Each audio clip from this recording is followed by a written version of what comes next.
Alright, we are back for case number 2. From Phoenix Wright Ace Attorney, everybody. Thank you for coming along and watching. Hope you enjoyed the first case. And if you didn't watch that already, you can go and check that out. I'll have a playlist of them on the channel. But we're doing every single one of these cases as an individual video. So let's get into it, shall we? From where we left off last time, we're starting episode 2. Turnabout Sisters. Let's go.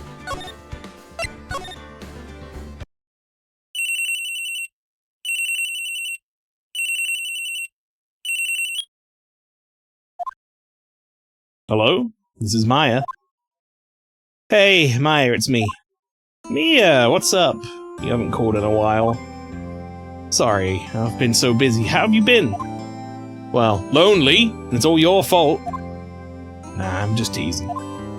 It's been great. I'm finally getting used to having my own place. Well, that's good to hear. Actually, I'm calling because I have a favor to ask. I know. You want me to hold evidence for you? Sharp as always. There's a lot of buzz about the upcoming trial. Just don't feel safe keeping the evidence here. I gotcha. So what is it this time? It's a clock. A clock? Yeah, it's made to look like that statue, the thinker. Tells you the time. Thought you might like it. You always like toys. Hey, not a little girl anymore, sis. Now. You know I'm only teasing. I should probably tell you, the clock isn't talking right now. Huh? It's not working. That's lame. I had to take the clockwork out. Sorry. I put some papers inside it instead. Papers? Is that the evidence then? Well, there's a possibility that it might turn out that way, yes. I feel like this should be the other character's dialogue, but sure. Can you come by the office tonight? Say 9 to pick it up? I'll be in a pre-trial meeting until then. Okay, sis, but I expect dinner, something good. Like burgers. You'd really go for a good burger. Eat your burgers, Apollo. If you haven't seen that meme, just go Google that. Okay. We'll hit the usual joint. Alright, it's a deal. Okay, sis, see you soon. Yep, I'll be waiting, Maya. Beep. Conversation recorded. September 5th, 9:27 AM.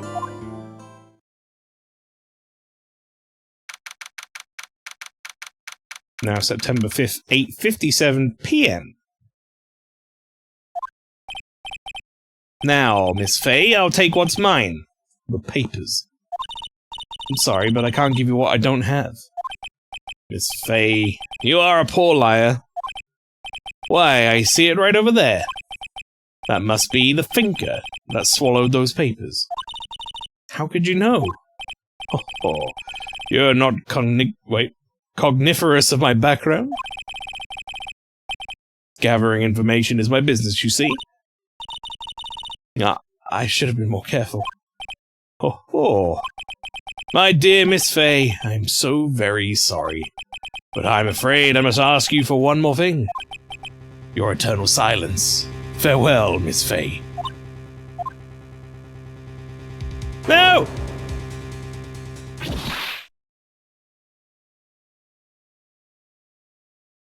This son of a bitch. Red, white, blue.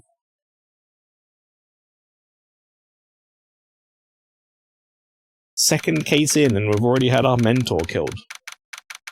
That's fucked up, chat. September 5th, 9:08 PM, Faye & Co. Law Offices. Oh god, she's gonna turn up. Didn't she say around 9? The sister's gonna turn up.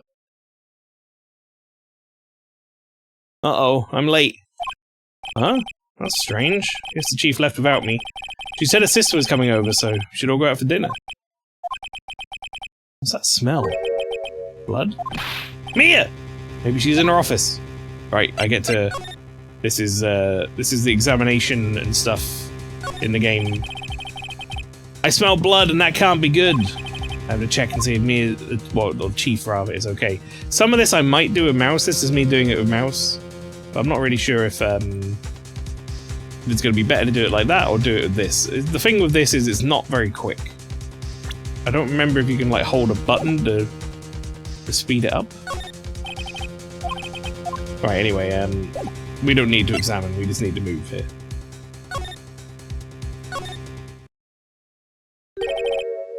Smell blood! Sis! Someone's there! Oh, God. A horrible way to find your, like, sibling dead.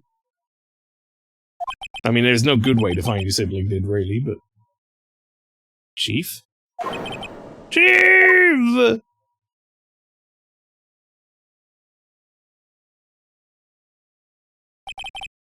Who are you? Well, down she goes.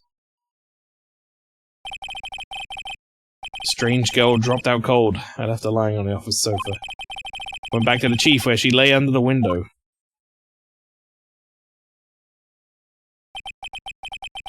The body was still warm.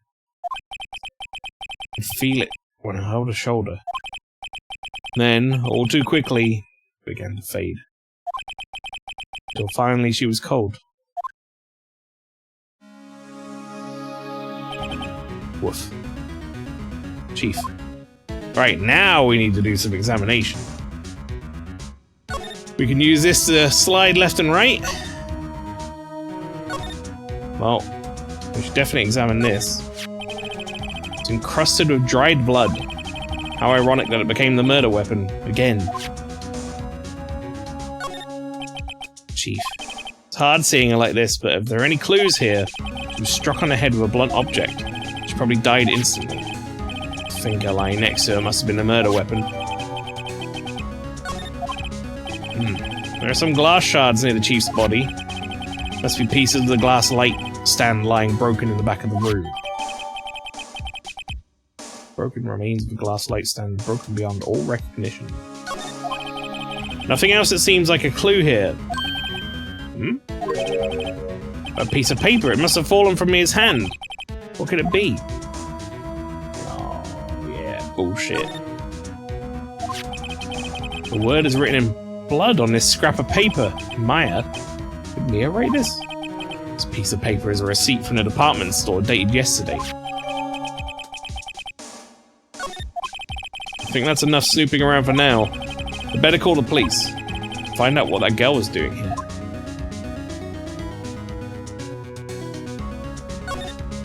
So yeah, you can search more of the office, but there's actually no real need to. You just need to examine his phone. Right, I better call the police. It's funny, a few of the screws on the receiver are missing. Looks like someone was halfway through taking it apart. Police! Please, come quick! What was that? Someone screaming from outside the window? She's staring right at me. She's holding her phone in her hand.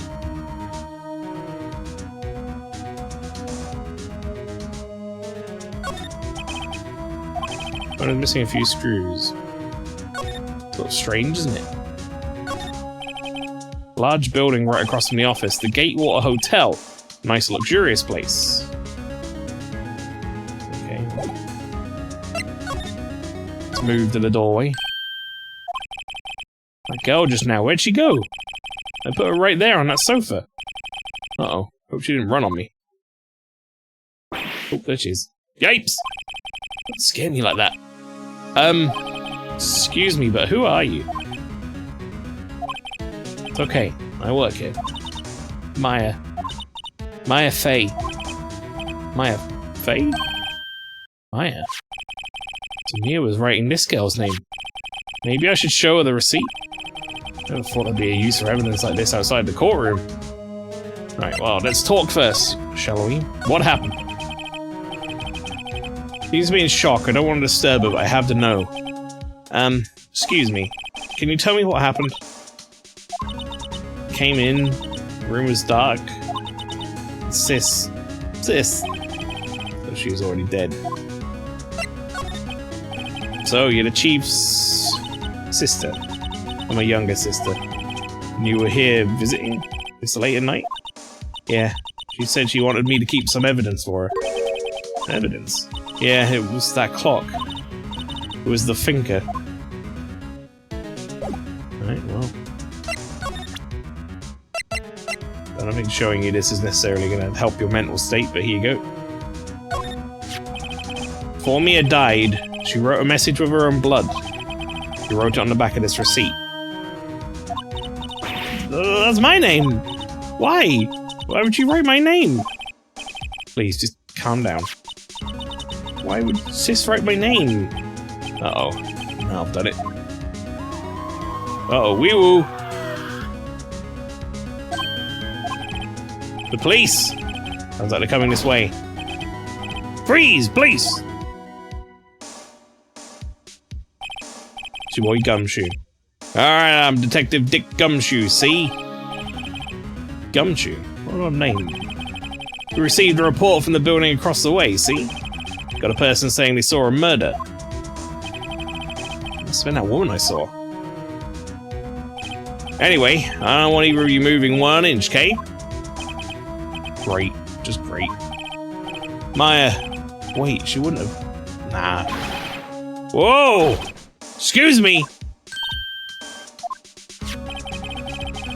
Does the word Maya here mean anything to you? That's my name. What? Victim drew this here note in her own blood, see? With a dying breath, she wrote down the killer's name. Killer? I'm not... Case closed. You're coming down to the precinct, ma'am. What? It's not the best look, is it? Having the dead person holding a note with your name on it. But we know for a fact that that's bullshit. Because we saw who did it. Maya's younger sister, Maya, was arrested on the spot. I was taken in for questioning and didn't get out until the next morning. My eyes are heavy, my knees weak, my palms were sweaty, but I couldn't sleep.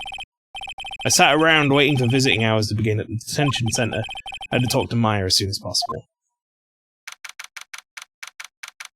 Get used to this detention center chat. We're going to see a lot of this across the series, especially the first 3-4 games.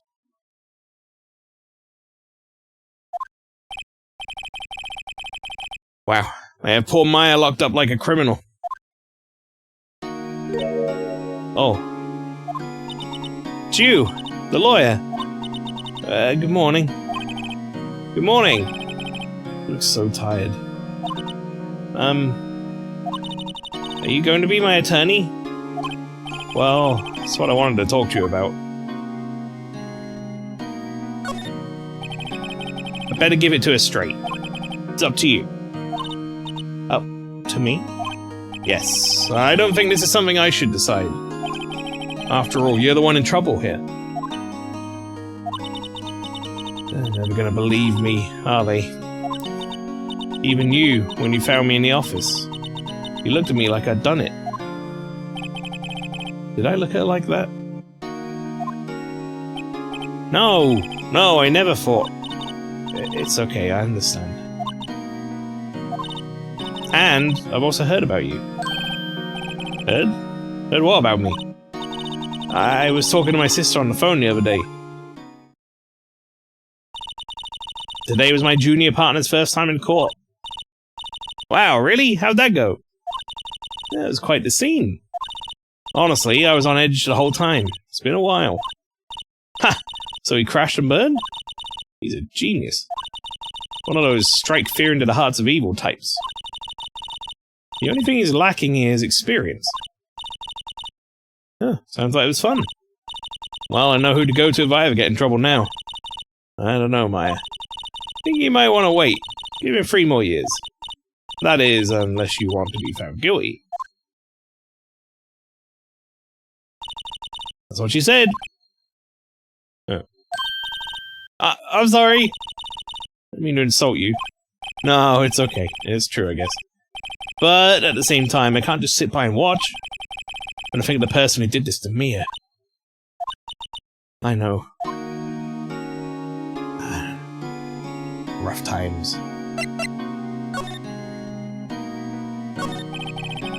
Something I've been wanting to ask you. Yes? What's with that outfit? Oh, this is what all acolytes wear. It's my uniform, you could say.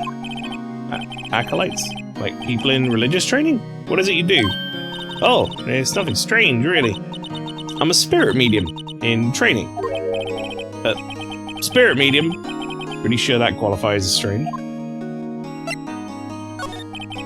Could you tell me about the day of the murder? Yes. Let's see. That morning I got a call from my sister. She wanted me to hold on to a piece of evidence for an upcoming trial. Evidence? Yeah, that clock shaped like the thinker. The one Larry made. How could that have been evidence in a case? Right, she said something about that. I remember. Do you want to hear it in her own voice? Her own voice? Yeah. I'm pretty sure our conversation is on my cell phone. You recorded it? I'm like, you gonna fucking want to go have a seance? Yeah, I forget how to delete those things. So, you say you have a conversation with your sister on your cell phone. Let's hear it. Right. Oh, I just remembered that detective took my cell phone. Sorry. Oh, right, of course. Next time I see Detective Gumshoe, I'll ask him for it. I'll write you a note so you don't forget, okay? Sure, thanks. The conversation I have with my sister is recorded on my cell phone. I'm sure we're going to use that. Why is this not done? Could you tell me about the day of the murder? Sorry, I know it must be hard. No, it's okay. All I've been doing the last few hours is talking about it. Kinda gotten used to it. Let's see. That morning I got a call from my sister. She wanted me to hold on to a piece of evidence for an upcoming trial. That's the thinker clock that Larry made. Practically qualifies as a serial murderer by now. So then, when did you arrive at the office? It was right around 9. The lights are off and I could smell blood. And I found her, my sister. Thanks, Maya. That's all I need to hear for now. So you're an acolyte? A, medium in training? That's right. The Fae family, especially the women, have always been very sensitive to the spirit world. Wait a second. You said the Fae family? So Mia was into this stuff too? Of course. She left the mountain to follow her career, she said. Her powers were first class too. I had no idea. Wait. What? So you're a real honest-to-goodness spirit medium, with ESP and all that? Yes, in training. Well, can't you contact Mia's spirit then? We could just ask her who killed her. I'm sorry. I'm still in training. Couldn't do something on that level. Thought that would be too easy. Huh? Something the matter? I was wondering, could I ask you a favor? This is the address of a famous lawyer. My sister gave me this a long time ago. She said if I was ever in trouble, I should call him. And, well, I'm in trouble. Do you think you could go and ask him to represent me? Sure. Sure, why not? I'll go ask. Thank you so much. I have no one else to turn to. Say, what about your parents? Less said about that, the better. I see. Don't worry, leave it to me. Thank you. The trial's tomorrow at 10. What? Tomorrow? Tomorrow. But this guy refuses. And they tell me that if I don't find one, the state will pick an attorney to defend me. When will that happen? You give me until 4 this afternoon. Visiting hours are almost up. I'd better hurry. Alright, now I'll be back. Okay. Good luck. I don't think there's any point in me going back there right now. September 6th. Grossberg Law Officers. According to the receptionist, the big boss is out. She couldn't say when he'd be back. Must be hard to keep track of everything when you're a famous lawyer. Not to mention run an office like this. So I just have to come back later. Let's just have a quick look about. That painting's been bugging me ever since I stepped in here. Oil paint is so thick it's practically giving me a stuffed nose. I'm sure the price is nothing to sneeze at either, for that matter. Expensive-looking mahogany bookshelves filled with expensive-looking books. Funny. They don't look like they've ever been read. Solid mahogany desk. The wood's been polished to a deep luster. A table for clients. Huh. An elegant ebony case, and if I'm not mistaken, that light is made of solid gold. Even I can tell someone here's got money to burn. Expensive potted plant. No idea what kind of plant it is, but it's probably the most expensive one available. Yeah, it sure does seem like a schwanky office, doesn't it? Schwanky indeed. September 6th, Fanco law officers. The office is filled with police officers. They're all busily searching for clues. Hey, you there! There's a crime scene, pal. No trespassing. Sorry. Don't I know you from somewhere? Wait, you're that Butts guy, aren't you? No! No, Phoenix Wright. How could anyone mistake me for Larry? Guess I got the wrong name, Mr. Wright. Sorry about that. That Butts guy, he was a killer. And you're no killer, right? He was found not guilty, dude.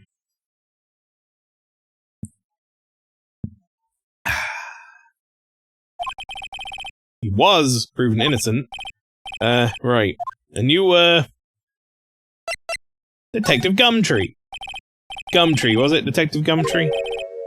Gumtree? Gum doesn't grow on trees, pal. And I don't know what to charge here, so don't push your luck. Whatever you say, detective. Anyway, get the name right. Don't go calling me Dick. Hey, Dick, get over here. Yes, sir. Be right there. I know his name was Gumshoe, by the way. I just wanted it. He called me Butts, so he can be Gumtree. You're her lawyer, right, pal? You got business here, you better do it quick. Phew, he thinks I'm Maya's lawyer. Oh, jams!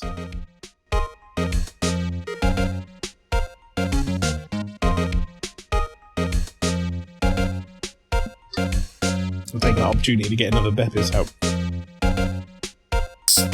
I had one on prepare.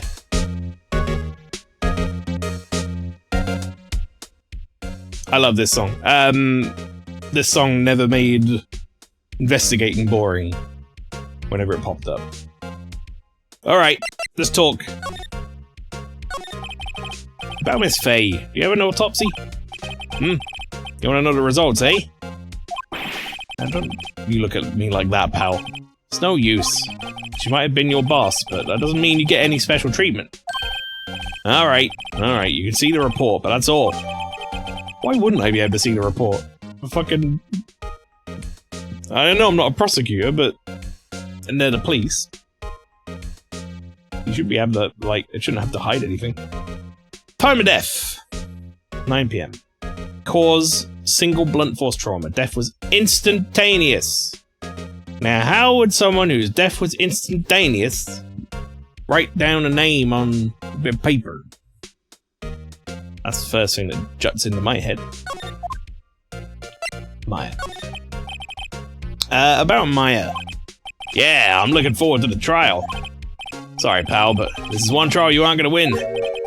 Why do you say that? Said he's put Prosecutor Edgeworth on the prosecution. Edgeworth? I'm sure you know what that means, you being a lawyer and all. Prosecutor Edgeworth. That's right, pal. Mr. Miles Edgeworth himself. Wait, you do know him, don't you? I'm gonna say yes, because actually, canonically, we do know him. I know him. He's a feared prosecutor, he doesn't feel pain, he doesn't feel remorse. He won't stop until he gets his guilty verdict. Ah, don't talk about him that way, you make him barely sound human. Still, I'm afraid this pretty much decides the case. So, Edgeworth is on this one. He hasn't lost a case since he became prosecutor at an incredibly young age of 20. Of course, there are rumors of back alley deals and forged evidence. All I know for sure is that Edgeworth hates crime with an almost abnormal passion. I never imagined I'd be facing him so soon. Alright, I'm gonna present you some things, buddy. I was wondering, do you know anything about this? A statue? That's the murder weapon. Huh? He thinks the clock is just a statue too? Starting to wish I'd never seen this thing. There's a broken glass at the crime scene, right? Well, that... Seems like the glass stand next to the victim fell over. Glass shards or pieces of the broken stand. Okay. There was a piece of paper next to the victim, wasn't there? Yeah, the one with the killer's name written on it. Are you sure that Mia wrote it herself? Given the condition of the writing, it's hard to say if it's her handwriting or not. So there's no proof that Mia wrote it. I was wondering, did you see Maya's Faye's cell phone? Oh, that? I have that. You think you could give it back? Sure, I mean, wait a second, pal! Tricky lawyer. Uh-oh, he's on to me. Let's tell him straight. Tell him why I want it, there's no way he'll give it to me. Something the matter? Oh, no, it's just, you know, detective. Nope, I know nothing, pal. Cell phone has a lot of numbers on it like her boyfriend's. Alright, well, I wanted to be truthful, but the game was like, no, don't do that, idiot. Cell phone holds all a little girl's sweetest and spiciest secrets. You're trying to confuse me. Sorry, pal. I already checked all the numbers in memory. Impressive. You're quite a detective. Uh-huh. Oh, here, you can have the phone back. Weren't any suspicious call records in there, after all. Seems you didn't notice a recorded conversation. My cell phone received from Detective Gumshoe. Thanks, buddy. Let's check it.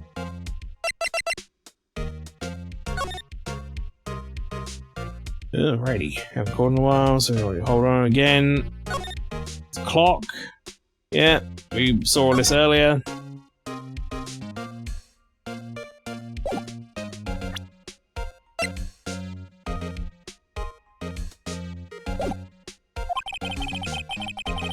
Guess I've asked all the questions I need to.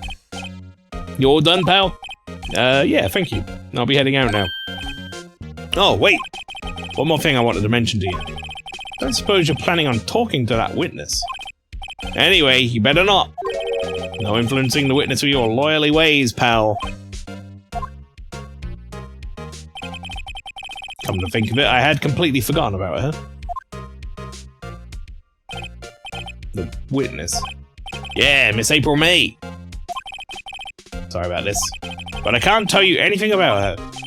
Well, you just told me her name. Miss May, huh? So you sent her home already then?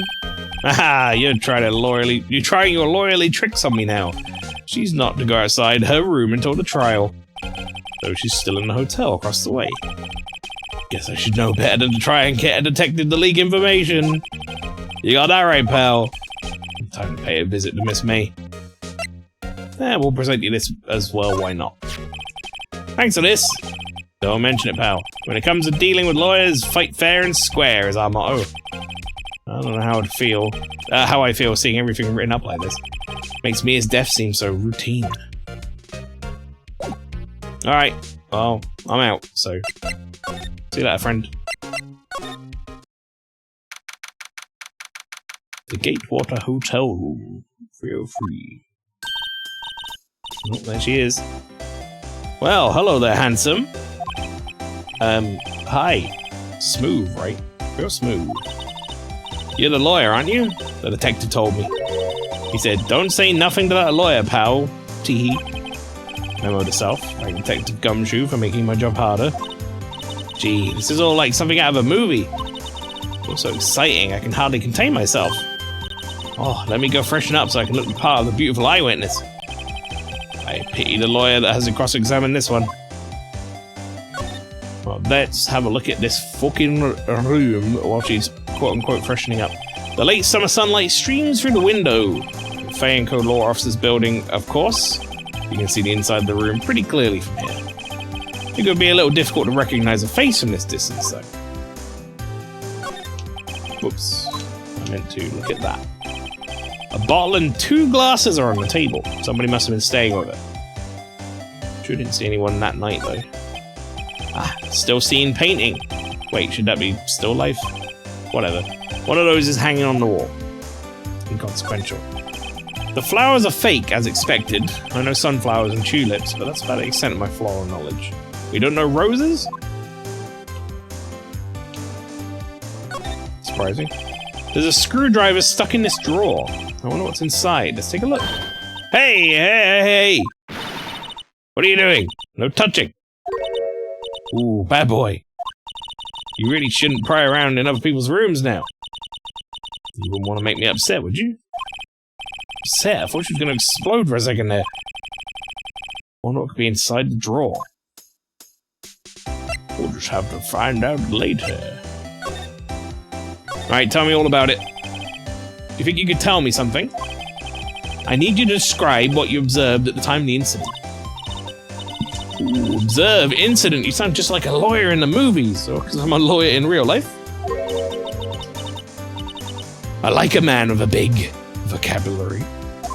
Better not encourage her. You know that thing that happened the other day? The bad thing? What did you see when it happened? I don't suppose you can tell me about it. Pretty please? Let me see. Well, dream on. If you want to know, you'll just have to come up to court tomorrow, Mr. Lawyer. Oh, boy. Could you just... Who exactly are you? Ooh, Mr. Lawyer, are you hitting on me? No, hey, I'm just doing my job here.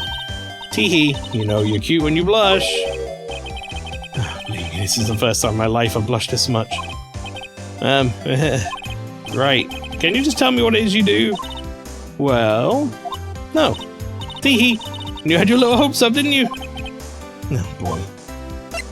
I don't think we're gonna get a lot out of this lady. I see there are 2 glasses on the table. Someone's staying here with you. Ooh, what amazing powers of observation. You must be one of those famous detectives like on television. Ah, no, not me. I'm just a lawyer. Say, Mr. Big Detective, why don't you go look for clues in the garbage? This maid doesn't like nosy little lawyers. Oh, boy. Alright, well, I don't think I'm gonna get much out of you. I don't think I'm gonna be able to present much either. So, I'll see you later. Maybe the Grossberg man's back. Seems like Mr. Grossberg is out. Well, maybe I should just wait here for him to come back. Ahem! That wasn't the most over-the-top clearing of the throat I've ever heard. Aha! So you're the one they say has been looking for me. Yeah, that's me. Looks even grander than I imagined. That badge on your collar. So you're a lawyer, are you now? Yeah, well, yes. And what do you want? I'm not particularly busy these days. Please, proceed. Not busy? Then how come no one could get in touch with you? Something the matter? You came to see the one and only Marvin Grossberg, did you not? Well, here I am, boy. What do you want? Out with it! Well, sir, actually, it's about Maya Fey. Oh.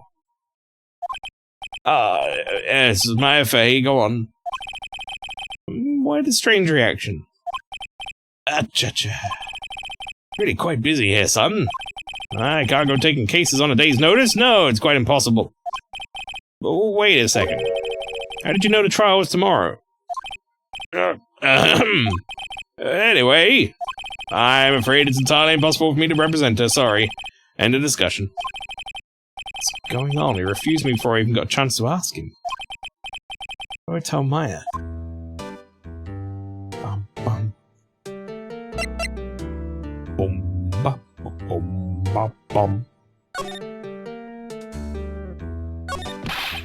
How can you just refuse like that? Please, tell me, why don't you take the case? Well, you see, it was just I'm busy, you see. The client is Mia Fey's sister.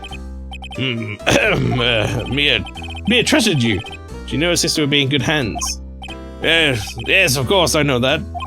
However, I'm sorry, but I must refuse. Sorry, goodbye. Creep. Fine. I don't have time to argue with you anyway. I'll go look elsewhere. No. Huh? Did you say something? I think not, I said. What do you mean? Terribly, terribly sorry. But I'm afraid that no lawyer worth their salt will take on this particular case. Terribly sorry, my boy. Why? I cannot say. I beg your pardon, but could you leave now? I have nothing more to discuss with you. What's going on here? How did you know Mia Fey? She worked here a long time ago. Quite the apprentice, that one. Learned my techniques in the blink of an eye. She left one day quite suddenly. She had a mission, you see. A mission? You can see it in her eyes. She followed it with a burning passion. Never looked back, that one. What about that painting? It's quite a painting. Aha! You noticed! It's my pride and joy. Impressive, isn't it? Well, isn't it? Color of the sky, the hue of the sea, the weave of the straw hat. It's worth at least 3 million. I have no intention of parting with it, of course. No, I won't sell it. Not even to you. Wasn't interested. It's not for sale. Not buying. Jeez. Like I said, he did it in his voice. He doesn't really have... No one really has a voice in this playthrough. I'm just kind of putting a little twinge here and there. You know. Little flavour.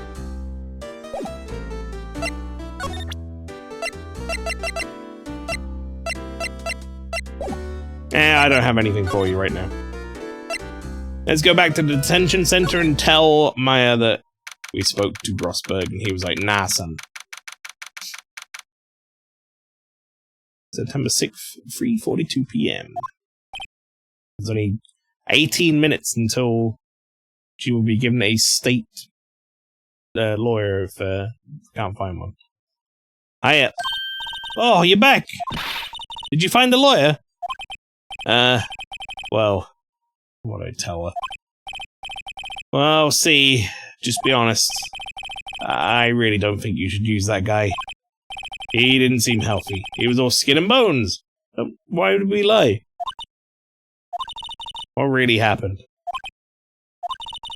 You don't mean he refused to help? I see.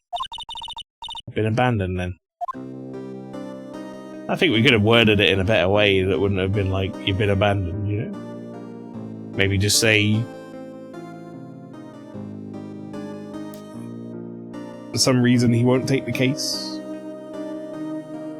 Maybe it seems like something's going on there, you know?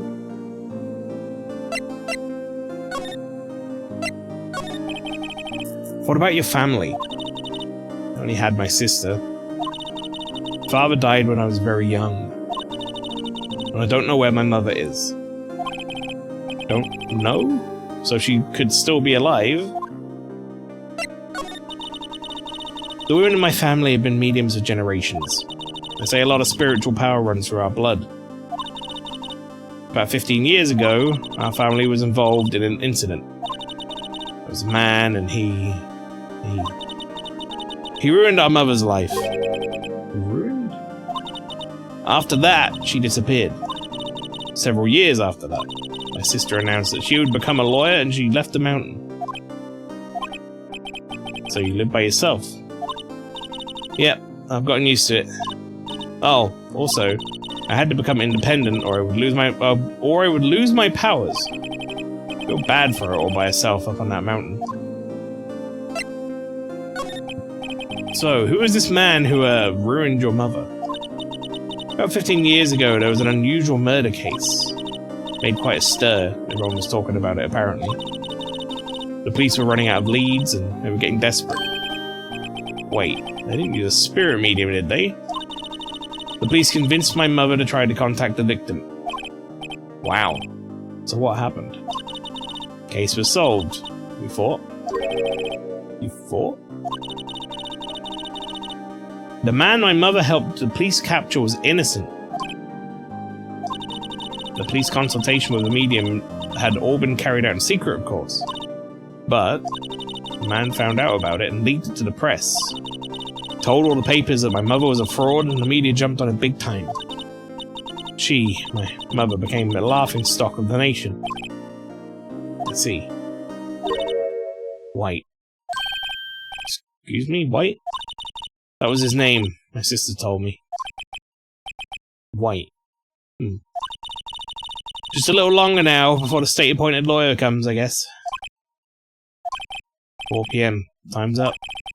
What should I do? Do I just leave her and go home? No, we defend Wright, damn it. Made up my mind. I'm gonna defend you whether you want me to or not. I'm rubbish at this. Just started. Why? Why? Well...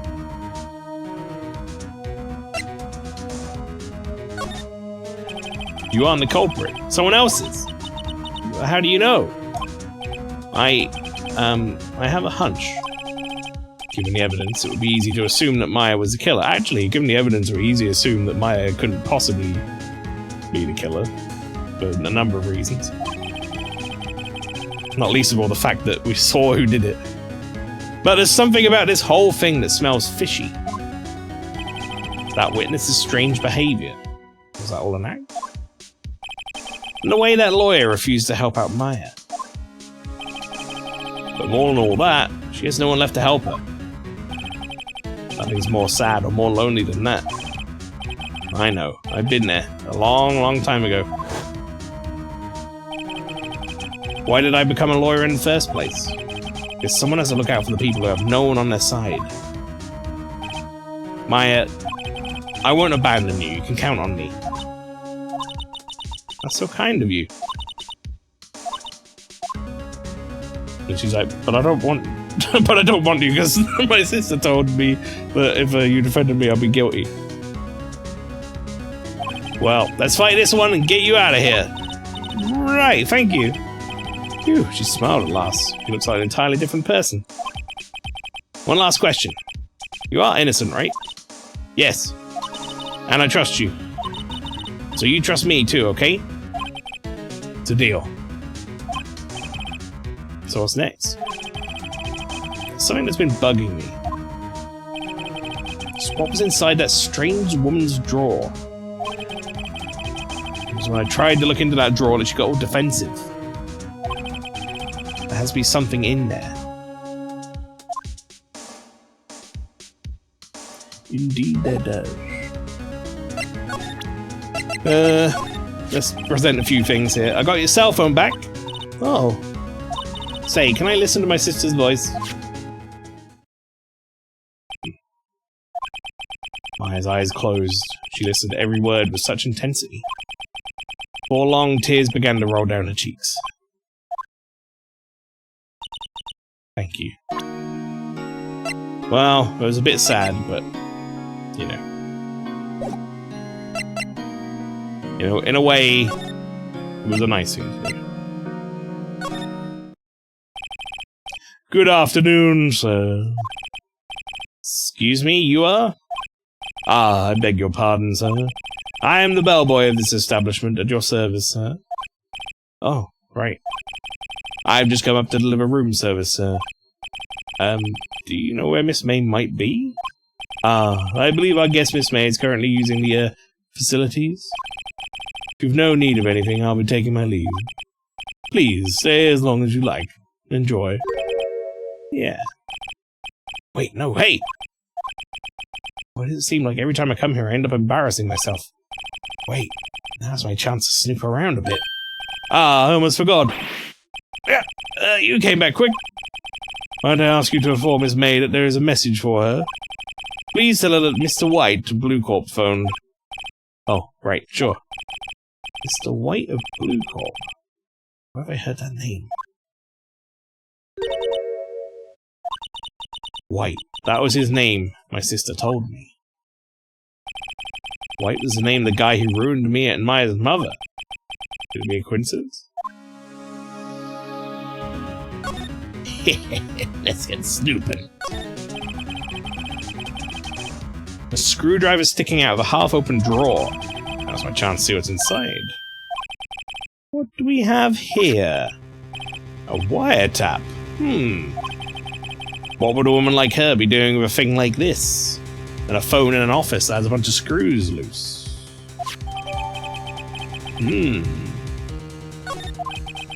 There's definitely something suspicious about this Miss May. Why would she have something like this in her hotel room? There's a story behind all of this, I know it. Alright. I'll be using this bit of evidence in tomorrow's trial, that's for sure. For Maya's sake. Now I'll get to this woman's I mean, you know what I mean. Oh, bellboy, still there. Uh-oh. Time to scram. I look forward to tangoing.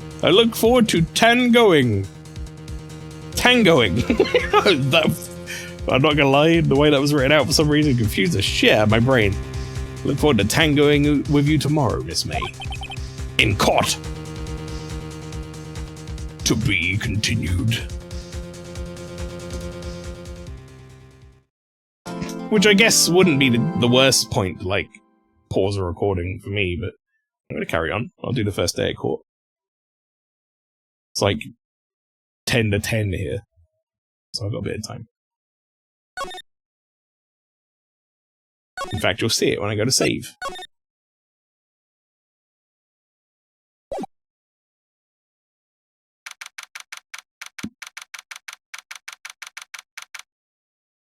September 7, 10 AM, District Court, courtroom number 1.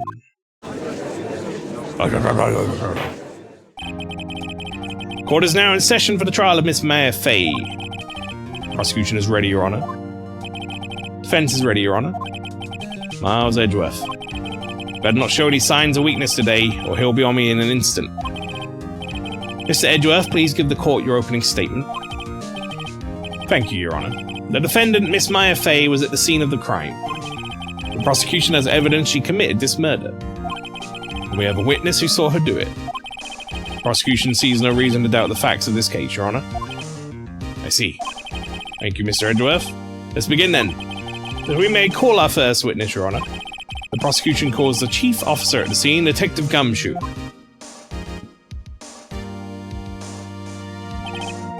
Witness, please state your name and profession to the court. Sir, my name is Dick Gumshoe, sir. I'm the detective in charge of homicides down at the precinct, sir. Detective Gumshoe, please describe for us the details of this murder. Very well, sir. Let me use this floor map of the office to explain. More good music. The body was found here by this window. Wait, the body was found by this window here. What am I going to say? And the cause of death? Loss of blood being struck by a blunt object, sir. The murder weapon was a statue of the thinker found next to the body, sir. It was heavy enough to be a deadly weapon, even in a girl's hands, sir. Court accepts the statue as evidence. Stop calling it a statue. Floor plans added to the court record. Now, detective. Yes, sir? You immediately arrested Miss Maya Fey, who was found at the scene, correct? Can you tell me why? Yes, sir. It's hard evidence she did it, sir. Detective Gumshoe, please testify to the court about this hard evidence.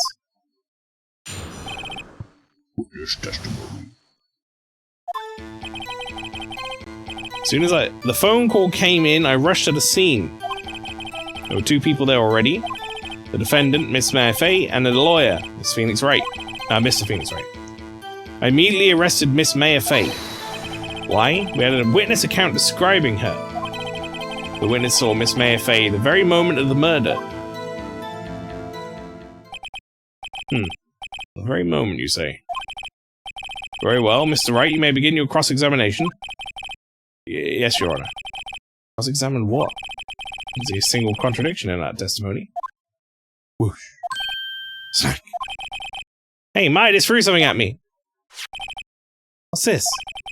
When my sister couldn't find any contradictions in a witness's testimony, she would bluff it and press the witness on every detail. The witness always slips up and says something wrong. Worked a lot of times. Should have expected Maya would know some of her sister's tricks. Alright, let's give this a try. I do this anyway, in this game, as just point of reference to get more information. Something the matter? No, Your Honor. I'd like to begin my cross-examination. Alright, let's press away. Alright, as soon as the phone call came in, I rushed to the scene. Who did you say you got a call from? Hey pal, don't play dumb, you know who. Gores, I'm a customer of the Gateway Hotel, right across from the crime scene. Okay, I pressed. Not sure it did much though. Right, please continue. There were 2 people there already. Detective Gumshoe, how long would you say it took between you receiving the call and your arrival at the scene of the crime? Right, I'd say it was about 3 minutes. It's pretty fast. Our motto this month is quick response. That's how I got there before the killer got away. Indeed. So, tell us who the 2 people you found on the scene were. Yes, sir. The defendant, Mrs. Fay, and the lawyer, Mr. Phoenix Wright. Are you absolutely sure it was us? Listen, pal, your dumb act only get you so far. But funky hippie clothes and your spiky hair, but you stand out like suspicious people at a crime scene. Well, he does have a point about her. She is pretty unmistakable. Should pick my points to press with a little more care. No, bad advice, Phoenix. You press everything, because there's no reason not to. You don't get punished for it.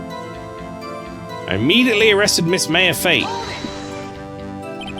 Why is that? What's your reason? Why? We had a witness account describing it. Hold on just one second. Yeah?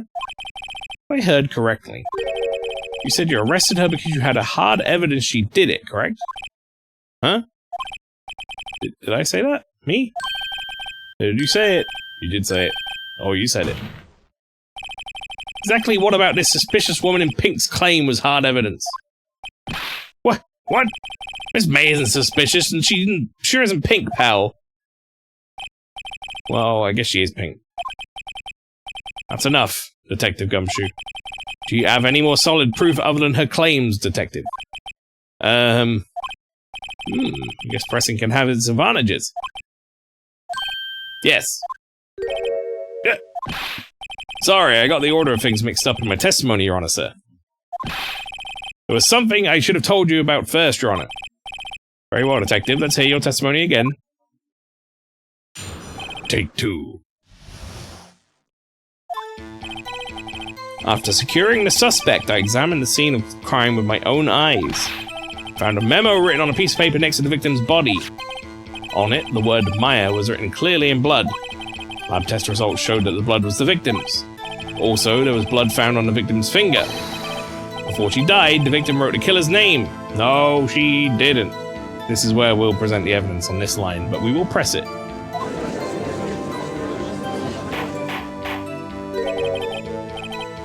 How you like that? That's my hard evidence. Before we begin cross-examination, I have a question for you, Detective. Your Honor. Why didn't you testify about this vital piece of evidence the first time? I know. I'm really embarrassed. I forgot about it, Your Honor, sir. Try to be more careful. Very well. The defense may begin its cross-examination.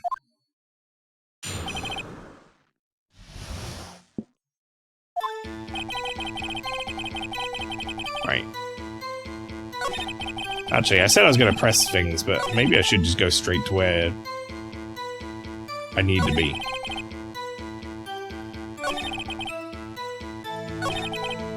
Before she died, the victim wrote the killer's name. Right, let's press... and then we'll present. Detective Gumshoe. Do you get a lot of cases where the victim actually writes the killer's name? Sure, it happens all the time in books and in the movies. This isn't a movie, Detective. Oh. Let's talk about reality, shall we? I guess I haven't heard of many cases, no. But you find it a little odd that the victim would write down a name. Especially the name of her own sister. Yeah, actually, you got a point, pal. Stop right there. The witness's opinion on the matter is irrelevant. The facts are clear. The victim wrote down the name of the accused. The victim told us the name of her killer. Order! Order! That didn't go so well. That's right, what he said. That's his whole testimony. Okay, there's to be a contradiction in there somewhere. Let's find it. Like I said, easy money on this first one. As we have an autopsy report that says death was instantaneous. Detective Gumshoe. There's one thing I want you to clarify for me here. You say that the victim, Mia Fey, wrote this note. That she was accusing the defendant, Maya Fey. That's really what you're saying? Or what? That isn't one of those troll lawyer tricks now, is it? Of course she wrote it! Who else could have? You have it backwards, detective. Backwards? The victim is the only person who absolutely could not have written it. There's a report from your department, detective. Immediate death due to a blow from a blunt object. She died immediately. No butting your way out of this one, detective. Order! The defense has a point. Someone who died immediately wouldn't have had time to write anything down. Yeah, no shit. I love how dumb the judge gets across like the series. Mr. Wright, I beg your pardon, but when exactly did you obtain that autopsy report? When? Day after the murder? Yeah, it was the day after, wasn't it? It's the day after the murder. The prosecution's point being... Oh, has it been updated?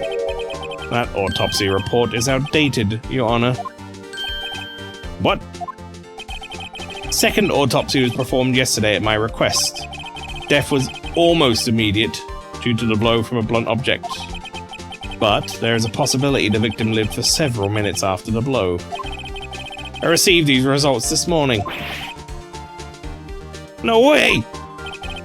Your Honor, it's quite easy to imagine that the victim did have time to write Maya. That is all. Oh, I see.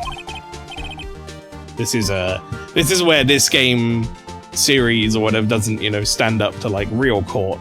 If there was evidence about how someone died, like an autopsy report, that shit would have, like, you can't just pull out a piece of evidence midway through and it's like, I've updated it. That had to have been, like, declared, and both parties would have had to have looked it over. Damn you, Edgeworth! Should have known you'd have something up your sleeve. Why, Mr. Wright, you look shocked. Something you want to say? The detective's a sham! Throw it on him. Detective Gumshoe, you're a sham. How could you give me a faulty report? Huh? I thought... Detective Gumshoe. I'm disappointed in you handing him the wrong report like that. I'm sorry, sir. You're at fault, Detective. This isn't going to look good on your evaluation next month. What? Your Honor, I submit this report to the court. Understood. The court accepts the evidence. Died from a blow by a blunt object, may have lived for a few minutes after being hit. In fact, let me just have a look at it. Is there any... Sometimes you can, like... look at it, but no. Well, Your Honor, the evidence strongly suggests the victim was identifying the killer. Suppose that's the obvious conclusion, yes. Damn, this isn't good. Prosecution would like to call its next witness. This poor, innocent girl saw the murder with her own eyes. She also happens to have a fucking wiretap in her hotel. I'm gonna rip her to pieces. Let the witness, Miss April May, take the stand. Exactly what part of her is innocent?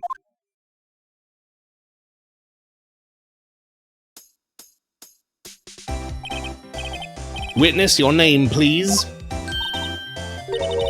April May, at your service, wink.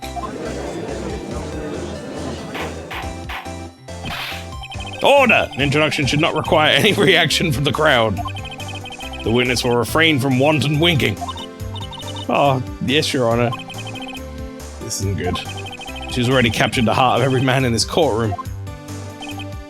Tell us, where were you on the night of September 5th when the murder occurred? Gee. I was, like, in my hotel room. Teehee. I checked in right after lunch. This hotel is directly across from the Fay & Co. law offices. That's right, big boy. Please testify to the court about what you saw.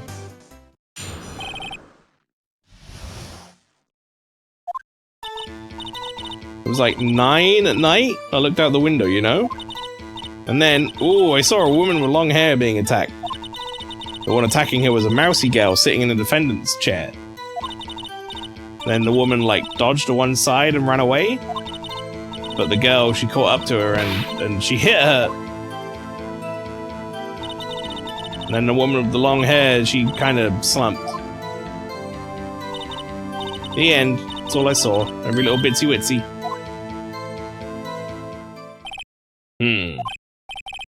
Well, Your Honor? I see. It's a remarkably solid testimony. I don't see a need to trouble the witness any. Well, wait, Your Honor. Yes, Mr. Wright. What about my cross-examination? I thought the witness's testimony just now was quite firm, didn't you? Firm, you say? Mr. Wright, I understand you were Mia Fey's understudy, were you not? You must know her techniques well. A cowardly way of finding tiny faults in perfectly good testimonies. Hey, how dare you! Sorry, I had to cough. Well, Mr. Wright, will you cross-examine the witness? Yeah, of course I am. I'll gladly proceed with the cross-examination. If only because I have a feeling Edgeworth doesn't want me to.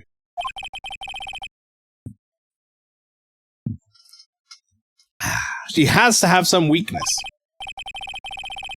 Very well, you may begin your cross-examination.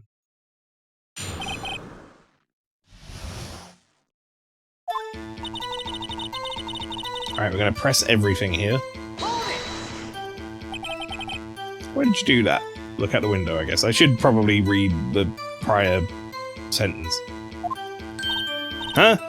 Why? Like, why what? Why did you look out the window? Were you expecting to see something? Oh, well, gee. Well, that's it. She can't get out of this question that easily. I sort of, you know, had a feeling. Well, I have a feeling she's trying to avoid the question. Maybe I should press a little harder on this one. Yeah. Let's see how far I can run with this. Surely you must have had a reason to look out your window at that time of night. Ooh. Mr. Wright, I will not have you badgering my witness. But badgering? You insist on needling her with these trivial questions. I really don't think it should be allowed. Yeah, stop him! The poor girl! Uh-oh. Everyone's freaking out. Order! Mr. Wright, you've been warned. Poor girl? What about poor me? You looked out of the window. What did you see next? And then, ooh, I saw a woman with long hair being attacked. The woman with long hair, that was Mia Fey? Mm-hmm. Slender, sort of, well, some people might say pretty, if that's your thing. Your thing? The person attacking her? The one attacking her was the mousy girl sitting in the defendant's chair. How do you know she was the defendant? Huh? Well, you know, she had a girlish physique. Women know these things. Look, I just know, okay? There was only one person at the scene of the crime with a short, girlish figure. Testimony is bulletproof, Your Honor. He's right. No. Hold on a minute. That testimony stinks. What? Miss May, I'm willing to bet that you saw nothing. Did you really see the defendant at all?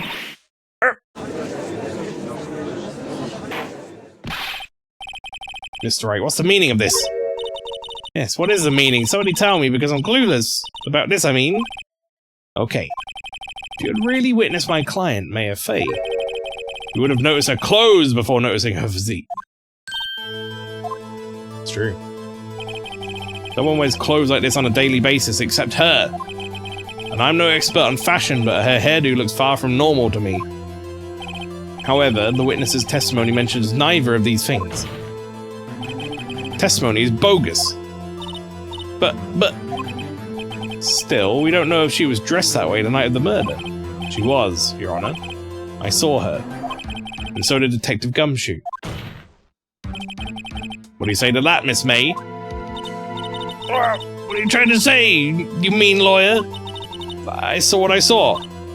I just didn't think all the trifling little details are necessary, darling. Miss May, the court would like to remind you to please omit nothing in your testimony. I'm sorry, Your Honor. I'll be a good girl, I promise. Your testimony again, if you would. Damn, almost had her. That's why we press. I did see everything, I did! The victim, the woman, dodged the first attack and ran off to the right. Then the girl in the hippie clothes ran after her. She hit her with that weapon, I saw it, I did. That clock, kind of statuey clock, the thinker, I think. Well, does the accuracy of my report not startle you, teehee? How do you know it's a clock? It's not even in the thing as a clock. No one else has called it a clock. Lady?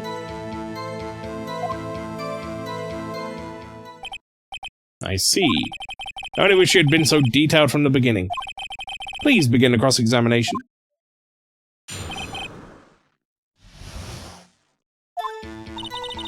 We're breaking her testimony apart.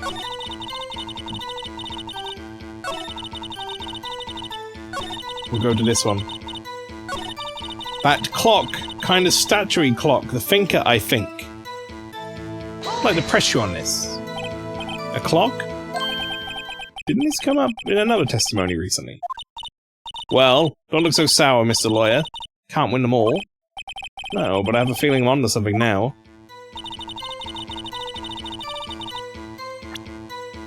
You mean this? Miss May, what you said just now was quite revealing. Revealing? Oh, you'd like that, wouldn't you? Naughty Mr. Lawyer. You said that this statue of the thinker was a clock. There's no way of knowing that just by looking at it. Whoops. Hit that with my leg. Another person in much the same position as you recently called this a clock too. And he was found guilty of murder. Order! Miss May, can you please explain how you know this was a clock? The witness saw the murder with her own eyes. That's all that's important here. The defense is trying to confuse the issue with the trivial concerns. Yes, of course. You will withdraw your question, Mr. Wright. No, fuck you. It's important. The questions are all I have, Your Honor. And, as you may recall, I've caught murderers with these questions before. Well, only once. Objection sustained. You may continue to question the witness. Phew, that was close. If you stopped me there, the trial would be over. Huh? What? So what happens now?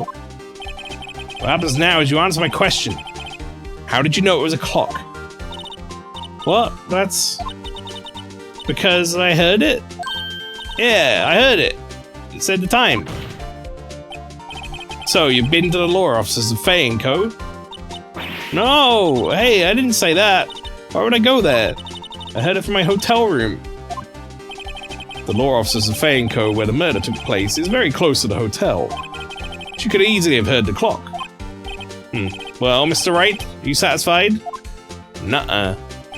No, Your Honor. Can't give up now. Not satisfied because...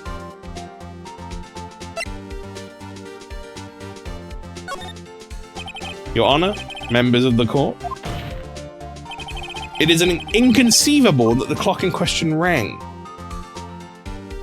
As... that clock is missing its clockwork! How could you possibly? Just take a look, right now. Oh! See anything interesting, Your Honor? That's what the defense says. This clock is missing its clockwork. It's quite empty. Mr. Wright, would you care to explain to the court the meaning of this? It is as you can see. The clock was empty. It couldn't have rung. Therefore, this witness is a big, fat liar. Fat! Well, Miss May? Tish, tish. Quite a show you put on for us, Mr. Wright. He knew the clock was empty. Somehow he knew. I'm afraid you've forgotten one thing, however. Indeed, the clock is empty. As you say, it can't ring. However, we must ask, when was the clockwork removed? If it was after the witness heard the clock, then there's no contradiction. Well, you smug cunt, I happen to have a court record piece of evidence that says, fuck you, yes, it was before that. That's true, that is a possibility. The clock might have been emptied after she heard it. And that is exactly what happened, Your Honor. Well, Mr. Wright, can you prove when the clockwork was removed? Oh, impossible, of course. I have proof. What? Wasn't it you who told me proof is everything? Well, I was listening. And now I'll show you the proof you like so much. The evidence that proves when the clockwork was removed is... this. As you can see, it's a clock. Probably tell you the clock isn't working right now. Had to take the clockwork out. Put some papers in it. See you tonight. Take that! Take a look at this. That's a very cute cell phone. Ooh, oh, you have a girly phone. Oh, wait, this isn't my phone. Listen, this is the defendant's cell phone. It contains a recording. A recording of a conversation she had with the victim on the day of the murder. Order! The defendant's cell phone? This wasn't brought to my attention. Oh, look at me, shook. Perhaps Detective Gumshoe overlooked it. Good detective better remember he's up for evaluation soon.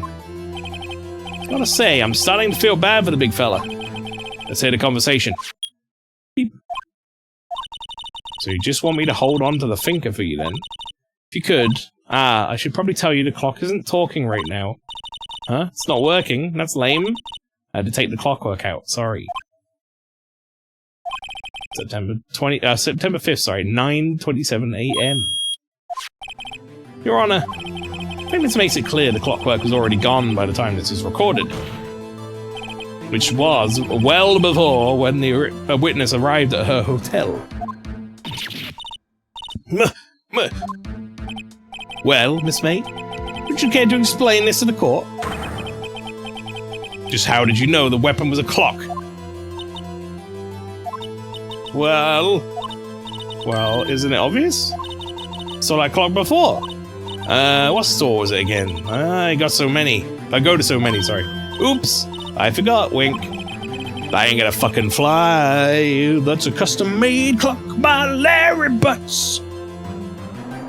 We have her so by the throat. So the witness had seen the clock before. Does the defense have any objections, Mr. Wright? Yes, I accidentally skipped that text as well. The witness claimed she had seen it before, but this directly contradicts the piece of evidence already submitted to this court. Oh, well then, let's see it. Please produce this evidence that will now prove the witness had not seen the clock before. Well, the clock itself. Simple. This clock was never in any store. Ever. What? A friend of mine made that clock. Only 2 exist in the world. And one that isn't here is in police custody. Impossible! Everything is sold in stores. Miss May, I think it's high time you went shopping for a better excuse. What a line. Oh, excuse is not on sale today. Oh, here we go. She can have a breakdown. Oh, no, the boobs are so saggy now. Was it you, porcupine head? This stupid clock doesn't matter, okay? She did it. She should die for it. Die!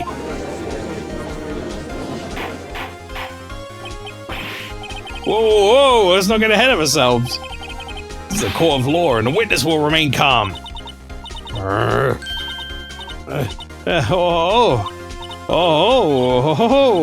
Silly me. Did I, lose it? I guess I did. Tee-hee, wink. Scary. Miss May, let me ask. Tell me, how did you know that weapon was a clock? Oh dear. So does the defense have an opinion on this behavior? Okay, this is it. Yes, Your Honor. Allow me to explain how I see the truth of the matter. Miss April May, you knew the weapon was a clock because the witness had never held the clock in her hand. However, she had heard that it was a clock. She heard. That is correct, Your Honor. There is no other way she could have known the thinker was a clock. And I can show you the proof. Well, this is interesting. Let's see it then. Show me evidence proving that the witness had heard that the murder weapon was a clock. Well.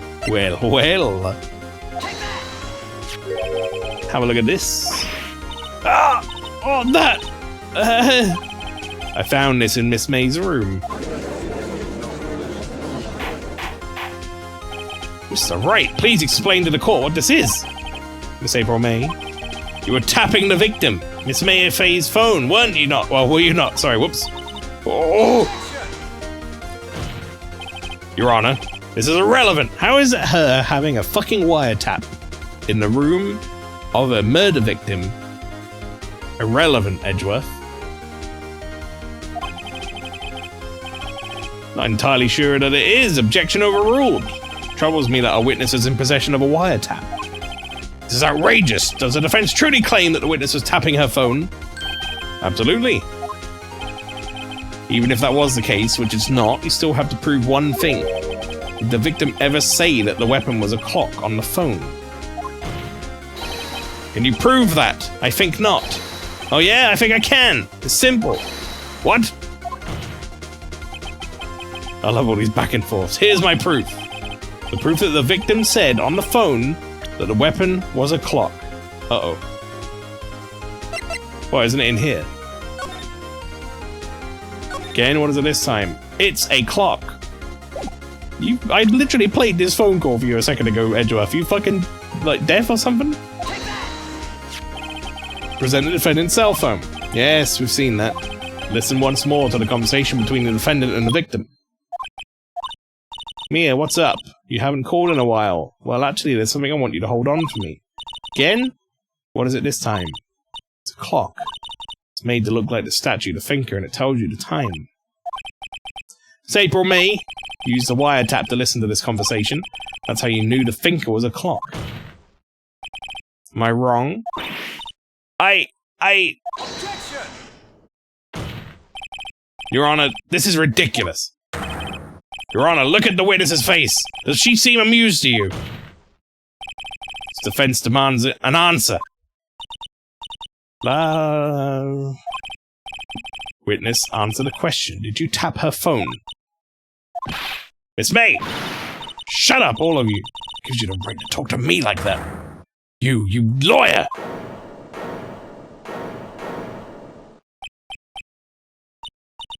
It's no fair, all of you ganging up on me like that. Oh, so I'm the bad girl, is that it? Is that it? Where? She goes fucking crying, who gives a shit? I did it, the court's seen the real Miss April May now. Now to deal the final blow. I don't think you did it. Because we know that. Why did you tap her phone? Answer the question. Do I have to? Isn't this a murder trial? Isn't tippity tapping irrelevant? She's saying exactly what Edgeworth wants her to say. Miss May, you were tapping the victim's phone. I hardly call that irrelevant. While this court does not condone the defense's tone of voice, he has a point. Well, Miss May, do you have an explanation for the court? Can you prove you had nothing to do with this murder, even though you tapped her phone? Ha! I'd like to see her pull that off. Mr. Lawyer, I saw that evil grin. You were probably thinking, I'd like to see her pull that off, weren't you? Damn, she's good. Well, you're not the first man who's thought that, and of course, I can and will. Can't be serious, no way. Wait, I say, wait. Oh, and I assure you I'm serious, Mr. Lawyer. Okay, so the killing happened around 9 at night? Why, that's just when I was getting room service from that sweet bellboy. Room service? Iced coffee, I believe it was. Iced coffee, you know? Like normal coffee, but cold.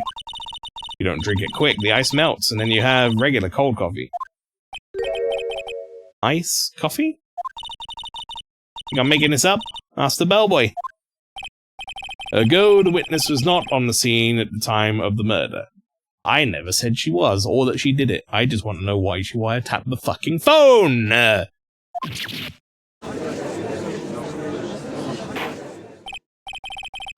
So where does that leave us? It is my great displeasure to inform you that the witness appears to have been tapping the victim's telephone. However, that is a separate crime with no bearing on the current case whatsoever. The testimony stands. She saw the defendant, Maya Fey, commit murder. No, they're gonna just let her walk away. No way I can win this unless I tie Miss May to the murder somehow. Well, does the defense have anything to say? Well, come on, figure something. Bellboy, get him in here. The defense would like to call the hotel bellboy as a witness. There's something suspicious here, and I'm going to get to the bottom of it. I think it's sunken quite low enough already. I object to calling the bellboy. Why? What's your reason? Because I hold that the wiretapping had nothing to do with the killing. However, if you agree to one condition, I'll consent to calling this witness. Condition? Miss April May's alibi is not called into question after you examine the bellboy. Then you will recognize that Miss April May was not the killer, thus she is innocent. Thereby, you must also accept the verdict guilty for Miss Maya Fey. That is my condition. That's a shit condition, Edgeworth, because, again, I'm not even saying that April May is the killer. I'm just saying that she is wiretapping the fucking phone of the murder victim, and that is suspect enough that a warrant's looking at. What? Better find something suspicious in that bellboy's testimony. Otherwise, Maya will be declared guilty on the spot. What should I do? Alright, I got nothing to lose. Except for, well, everything. Understood! I accept your condition. Huh. Fool. Fell right into my trap. Uh-oh. Wait. Very well. Court calls the hotel bellboy to the stand.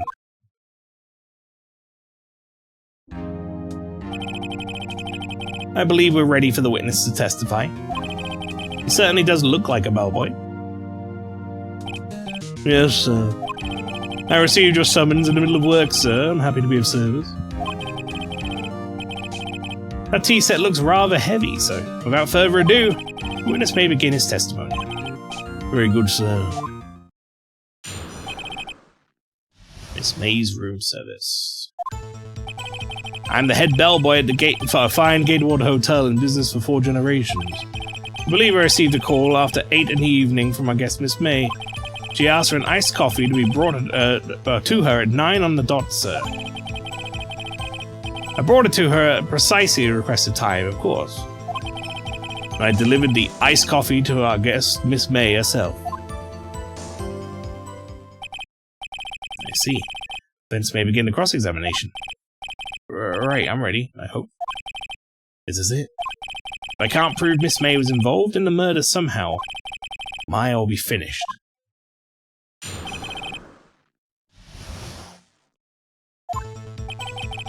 I'm the head bellboy at the fine Gatewater Hotel in business for 4 generations. What exactly is it you do at the hotel? Why, anything required of me, sir. I check in guests, I check out guests. I clean rooms, I make beds. I even deliver room service, sir.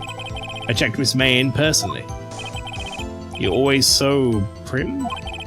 Mr. Wright, you will refrain from asking frivolous questions. I believe I received a call after 8 in the evening from our guest Miss May. Are you sure it was Miss May on the phone? Absolutely, sir. How can you be so certain? I checked Miss May in personally, sir. Not only did I see her in all her stunning radiance, but I also heard her voice. And then I saw them, and I... The point being, I remembered her quite well, sir. She had massive plot, sir. Giant tracts of land. Yes, what then? She asked for an iced coffee to be brought to her at 9 on the dot, sir. 9 on the dot, you say? Yes, I confirmed that detail several times. He was watching a program on the TV and wished a drink after she finished, sir. 9? The time of the murder? I brought it to her precisely the requested time, of course. Precisely 9, then? Precisely. Exactly, and most definitely, sir. 9 p.m. How can you be so sure? Miss May was quite insistent that it be brought then. Oh, bellboy, tee-hee, I'd like iced coffee at exactly 9. Something like that, sir. Therefore, I knocked on the door at the crack of 9, sir. Why would she be so particular about the time? And I delivered the iced coffee to our guest, Miss May herself. You sure it was Miss April May herself? Absolutely, sir. Absolutely? Yes, as in so very lutely, sir. It's an endearing mannerism of mine. How come you're so very certain? Well, when I brought the room service, she, the guest, favored me with an embrasser, sir. Embrasser? I think that's what it's called. Isn't that French for embrace? It's French for kiss, sir. But not a French kiss, sir. More of a peck on the cheek. Why would she have done that? I believe perhaps she was momentarily swayed by my prim demeanor, sir. It was a moment I shall never, ever forget, sir. That's pretty fishy to me. I think our Miss May was up to something and wanted the bellboy to remember her. It's no good. There's nothing there. Is that it? Tisk, tisk. Finally you understand. This bellboy has absolutely no reason to lie. Now, if you have any decency, you will end this rather tedious cross-examination here. It was a bit tedious. The witness may leave the stand. Can't let this happen, can I? Protest! Wait! Please wait! Yes? Does the defense have something to add? One last question. Let me ask one last question. Your Honor, I must object. The charade of justice has gone on long enough. Now, Mr. Edgeworth. Alright, Mr. Wright. I'll give you one more question, that's all. Okay. This is really it now. It's my last chance. What do I ask him about?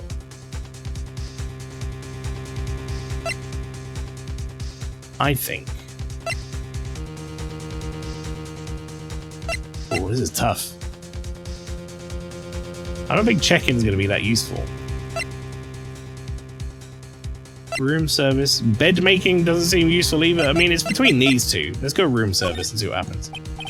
Tell me again about room service. Again, sir.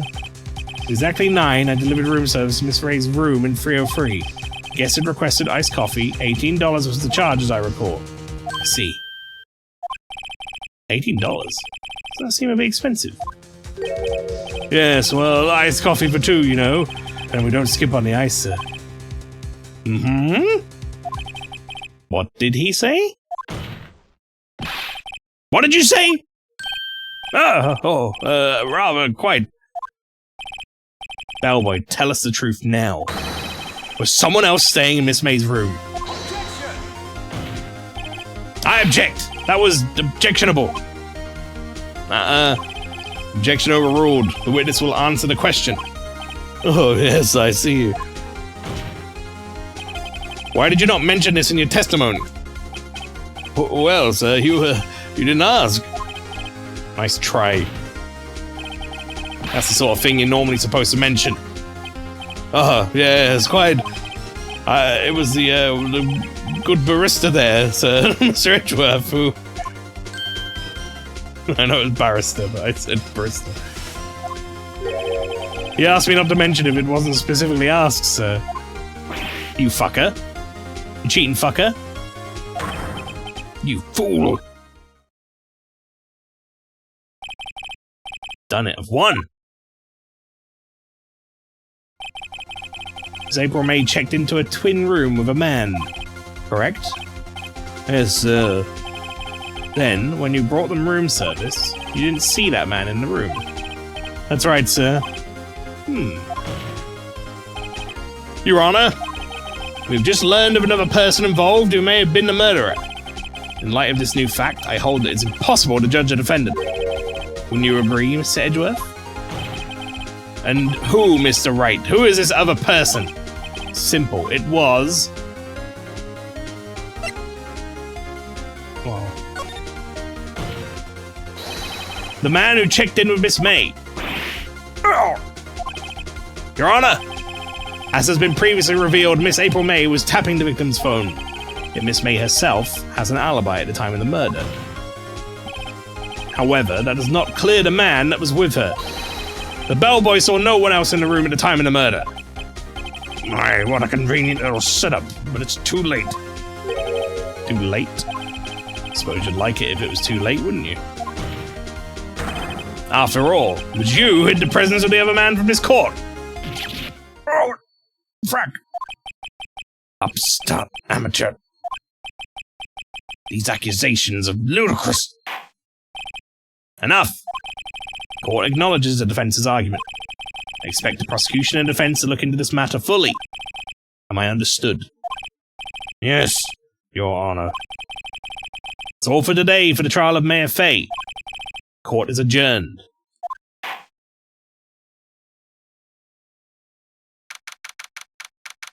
September 7th, 2:24 p.m. District Court, Defendant Lobby Number 1. Mr. Wright! You were amazing in there. Really? I think I might be your newest fan. Oh, I was just doing my job, you know? Then again, that other attorney was pretty cool too. Huh? That face of his, with eyes wide and trembling lips, sent shivers up my spine. If you say so. So, what happens with me? Do I get to go home now? Well... no, I don't think so. Not yet. Oh, I see. But I got a great lead in today's trial. A lead? That man with Miss May. He's the key. Oh, I get it. What happened to Miss May after that, anyway? I heard they arrested her. I guess she's learning her charms won't work everywhere. She's probably at the detention center now. I may have to go down there later. Anyway, this case is far from closed.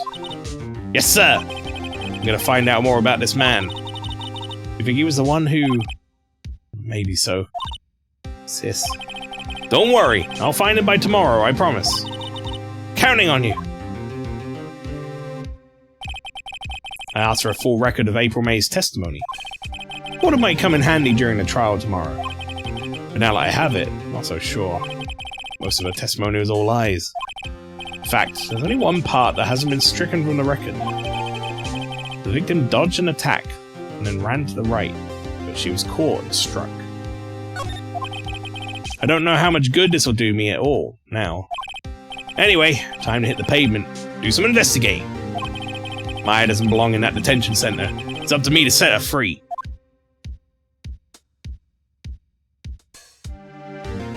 Hell yeah.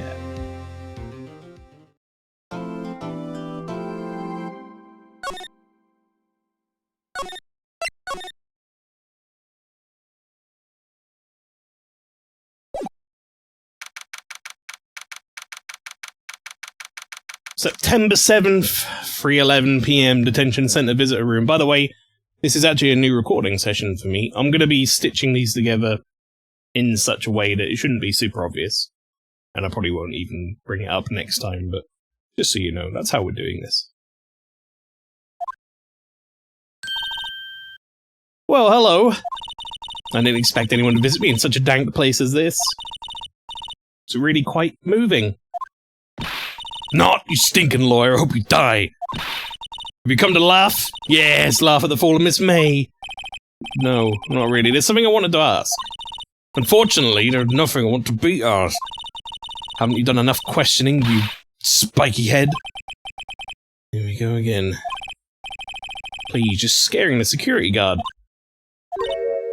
So, what is it you wish to ask of me then, For starters, how did you get to be so totally whacked? Alright, Miss May. Let us talk. That man. About the man who stayed with you in your hotel room. Can you tell me about him? Where is he? Come on. No way, Jose. Maybe I've had something to get her to talk. Something to get her to talk. What do we have? Bar shards, the thinker, wiretap, receipt, May's testimony, floor plans.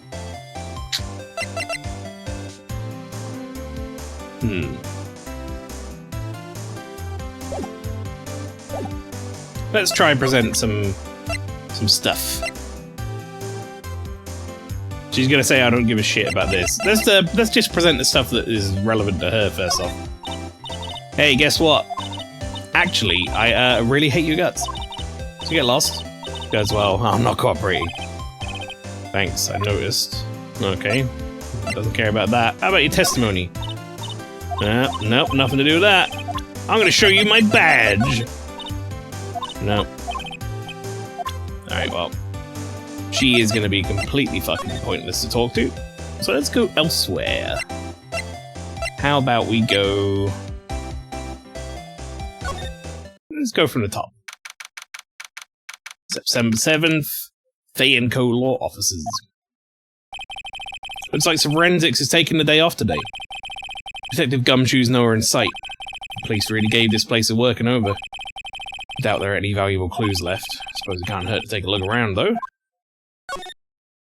I am intrigued by the phone. Mia's desk, perfectly clean as always. The only thing it's missing is Mia. How do you do the... I want to go to that side. How do I do that? Does it just move? No. Am I not allowed to do this anymore? Maybe I'm not allowed to. Couldn't cram more legal books in here even if you wanted to. All the cases that the chief worked on are filed here. Are some of the files missing? Imagining things. Whoa. Whoa. Gatewater Hotel, room 303. Oh, welcome, sir. Quite the performance today, if I dare say so myself. Oh, thanks. Sorry for putting you on the spot like that. No, not at all, sir. Your efforts today can only help the Gatewater's rep, as they say. Huh? Rep? Yes, our reputation will swell as the hotel where the murderer used a wiretap. You can charge a premium for the room, of course, so it'll be great business, Whoa, Miss May hasn't been charged with murder. I, too, will become famous.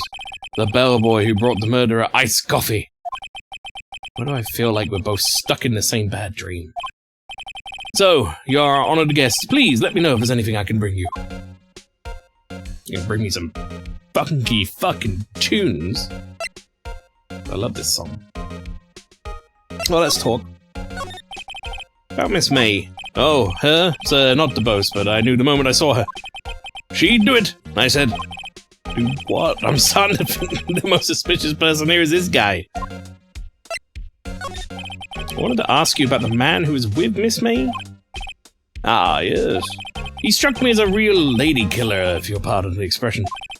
I knew it from the moment I saw him, sir. He and I are both of the same ilk. We both carried a scent of danger. There we are in total agreement, Mr. Psycho Bellboy. If you had a photo of that man, I'm quite sure I could identify him. Photo? Could you tell me about this hotel? Absolutely, and on that subject I have an excellent idea, sir. Currently, this hotel is known as the Gatewater. I propose that we add a subtitle. Subtitle? The Gatewater Hotel, Murder Manor. Well, what do you think? Sounds great. Whatever floats your tea set. Well, have a little exam in a room. I mean, there's not really going to be much here that I haven't already seen. Obviously, we've already seen this. Still a screwdriver stuck in that drawer. Ah, please leave that as it is, sir. That's the drawer of terror, hiding place in the murderer's wiretap. Said you become one of the most popular attractions here. This guy's serious, I don't believe it. Get your bag, I guess. Bottle and 2 glasses rest on the table. Why hasn't he cleaned these up by now? Ah, I beg your pardon, sir, but if you could please refrain from touching those. It's part of the decor. I call it the last drink before murder. We'll be famous, the talk of the hotel industry. Well, there's nothing if not committed to the bit. Right, so he wants a photo of the fella to tell me who it is. Huh, something appears to be missing. Doesn't it? Huh. Looks like Grossberg's out today, again. Maybe he's avoiding me for some reason. Big old missing... Wait a second, wasn't there a giant painting hanging on that wall? Yeah, it was a painting of fishermen. Wasn't it? It wasn't a very memorable painting anyhow. I'm more interested in this. What's this? Old photos? There are 2 lying here. Something's been written on pencil on the backs. DL6 Incident Exhibit A, DL6 Incident Exhibit B. Let's take a look at these. Sure I've seen this person somewhere. Perhaps I'll borrow this photo. Sure don't want to miss just one little photo. And it might be a valuable clue. I'll take it for now. DL6. Photo lies on the desk. Maybe I should switch it with the one I took. Right, okay. I mean, why would I need the DL6 photo, I guess? Right now we need this one. Don't know why I need to swap them, and I can't just take the fucking photos, but... whatever. We do know one thing. This photo is gonna get me... some stuff, right? If I present this photo to you... Take a look at this photo. That's him, detective. I'm the lawyer. Oh, I knew that. I just wanted to say detective once. You know how it is. No, I don't. Without a doubt, that is the man who checked in with Miss April May. How about I write an affidavit swearing that it's him? Affidavit? I'm way too excited about this. But we'll have him write it. It seems useful. Well, sure, why not? Yes! I've always wanted to write an affidavit, sir. From henceforth, I will be known as the bellboy who swore the affidavit. Just hurry up and write it. Bellboy's affidavit describes the man who stayed with Miss May at the hotel on the night of the murder. Not even Miss May can play dumb to this. Beautiful. Well, we almost have all we need. We just need this fella's name.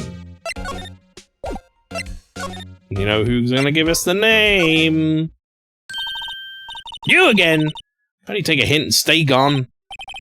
Hey, the only reason I'm back here is because you won't talk to me. Oh, so it's my fault now. You don't just have spiky hair, you also have a spiky heart. That does it. When this case is done, I'm shaving my head.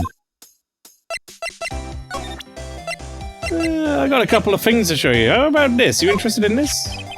Have a look at this. Look, I've said several times, I'm not telling you. Uh-oh. Where did you... Ah, reaction!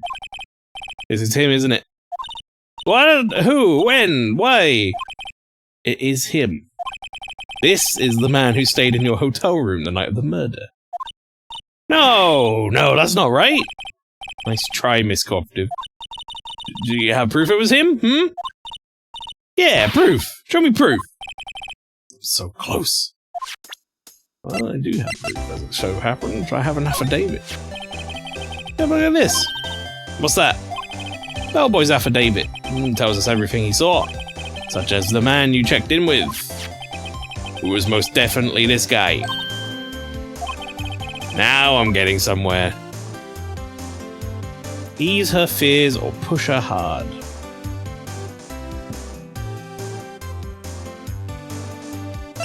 Push her.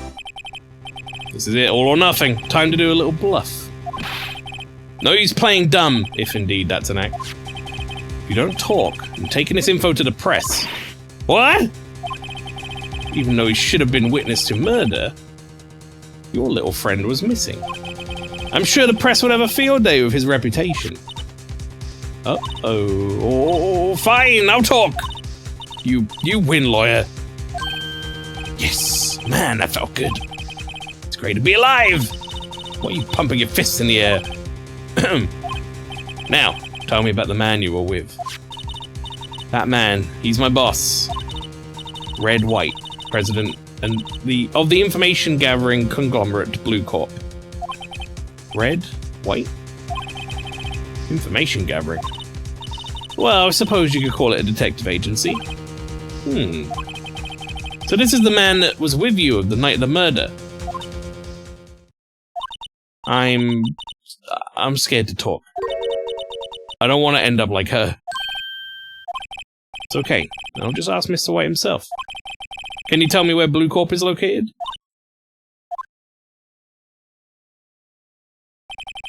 Mr. Wright, at last. Finally, a lead on this guy. If April May couldn't have done it, that leaves him. Time to take action. Bellboy's affidavit discarded. I mean, I feel like it would have been good evidence to keep along with the photo, but sure. Alright, let's talk. Why did you place a wiretap on Mia's phone? Oh, when you say it like that, it sounds so cold, so criminal. Tapping people's phone is a crime, Miss May. Oh, and I suppose you learned that in lawyer school, Creep. Seems impossible to talk to. Say, why are you so angry? I mean, you don't look like a bad person. Oh, that does it! Bottom-feeding, scum-sucking lawyer! Bomb? Can't tell. Does she have a thing against lawyers? Or just against me? Well, I've left her looking like she's got a smacked ass. So, for a face, that is. Let's move on. I'm gonna go to Grossberg again. I wanna see. Hey, that photo's gone. Alright, this is getting ridiculous. Where the heck is that loafer? Ah, the old familiar clearing of the throat. Aha, you again. Hello, Mr. Grossberg. Well, you were quite the thing, my boy. Excuse me? The trial. He was there? Reminded me of myself when I was a youth. Guess something got passed through Mia, maybe? Down through Mia, maybe. Brings back memories, it does. Ah, the days of my youth, like the scent of fresh lemon, you see. I apologize. It was all a bit too much for me, my boy. Seeing you today, I appreciate the reminiscing, but I'd rather you gave me some information. Today's trial. So you came to see the trial? Yes, I did. Something was bothering me all last night, you see. Couldn't get a wink of sleep. Really? What was that? Well, you see, it's just Mia's sister, that poor girl. My boy, I owe you my thanks, truly. I don't know what I would have done if things had gone poorly for the girl. If you were that worried about it, why didn't you offer to defend her? I asked before, but why did you refuse a request for defense? I think I have a right to know. A right, Mr. Wright? No, I'm sorry, it's just... I need more time to think about it, my boy. Does seem troubled about something. Maybe I can find something that will inspire him to talk. The other day, I'm sure there was a big pretentious-looking painting on the wall. Pretentious-looking? Well, you know the one I mean. Anyway, where did it go? Ah, yes, well... I got rid of it. Quite tired of that thing, really. I, sold it, you see. Yes, that's right. Sold it? Sure, I buy that. Is that painting rather important to you, sir? Did something happen? I don't see how it's any of your business. Please, speak no more of that accursed painting. I didn't... mumble. Okay. Let's present a few things to this fella, shall we? Such as, who's this fella? Excuse me, I was wondering about this photograph. Where did you get that? Give it back at once. Sorry to have taken it without your knowledge, but I have to know, who is this man? Most likely in April's room the night of the murder. Is that you say? Are you quite sure, my boy? Why has him so flustered, I wonder? I beg your pardon, but I must ask you to leave. I need to be alone. He's fallen silent as a stone, rather large stone. Guess I should return that photo. Alright, there you go, have that. We don't need that anymore, we know who he is. Alright. Moving on. One more place to go. Oh, that's a recognizable photo. Also, Germa985 holding up a globe and the right hand's going to the screen. Is it just me or does it look like him? So the surreal decor. Welcome. Please furnish me with your title of your personage. I'm not giving them a voice yet. Or maybe not at all, because I don't know who it is yet, but I assume I know who it is. What the? Yes. Your name! What's your name? I was just inquirably asking the title that you go by. Wright. Phoenix Wright? Inquirably? Mr. Wright, is it right? I see! Splendiferous. Perhaps I have intimidated you with my giantesque vocabulary. Jesus. What's this guy's problem? I'm Red White, CEO of Blue Corp. You know, corporate expansion official. My business dealings offer me bring me into contact with the elite of the elite. So I'm afraid I'm not used to conversing with the wordly challenged. What a fruitcake. Let me guess. You're an attorney fresh out of law school, are you not? That's the only explanation for why you would come to me like this. What do you mean by that? No matter. So, what business does a mighty lawyer have with a man such as myself? Yikes. This guy's arrogance meters off the scale.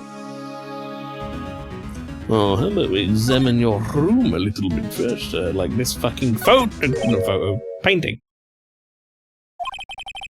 Haven't I seen this somewhere? Is this a replica? Ridiculosity! I have no interest in anything but originals. That's right. That right there is a bona fide original worth 5 million, I'm sure. Right. That's a hell of a desk. I'm guessing it's supposed to be a desk? My, it's quite the thing. It is modelled on my body, see? Well, does it sleek round at you not and spy?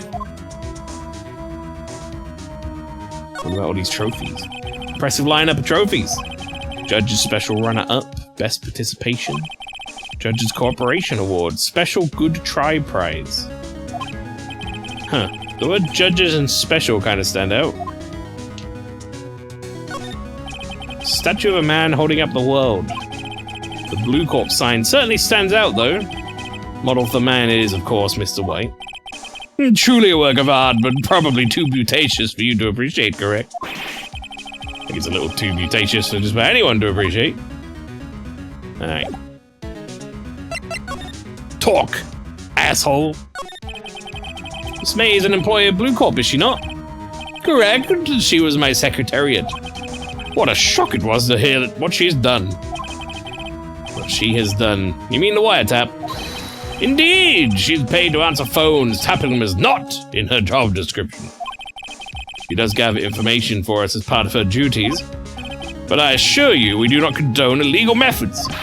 It is ineffable that she would do this. So he's trying to turn Miss May into a scapegoat. On the night of the murder, were you in April May's hotel room? Who can say? I seldom pay attention to mundane details such as time and place. My motto is, don't worry, be happy. Still, Mr. White, Hotel Bellboy has stated on the record that he does remember you very clearly. No matter, the bellboy can say what he pleases. I still won't talk to you. If you want me to speak, put me on the witness stand. Although I doubt you'd be capable of doing that. Raises a good question, actually. Why didn't the prosecution call him as a witness?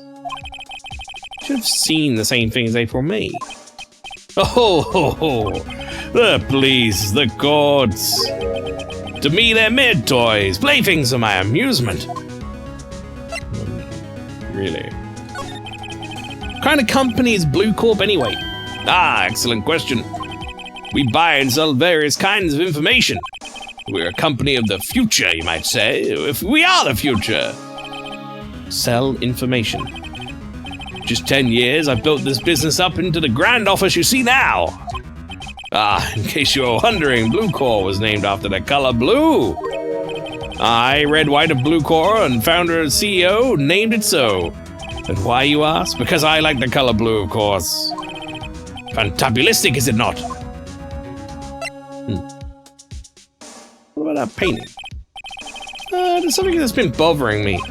Yes, what might that be? The big painting on the wall over there? I've seen it before. You know, I've actually seen that painting before. Oh? Just yesterday, actually. Your point being? My point is simple. Rather, my question is simple. Why is that painting hanging on your wall? Mr. Wrong, was it? Right. It appears you do not fully grasp your position here. I ask again. Who are you? A lawyer. No, my feeble friend, a mere lawyer. Worth nothing. Zilch. Zippo. Nada. Just like that sorry excuse for an attorney Grody burger. Oh, what?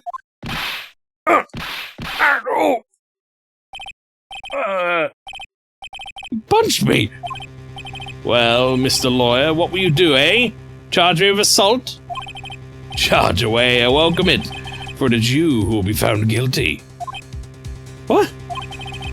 Heed my exposition. The police, the courts, they all do my bidding. So you say.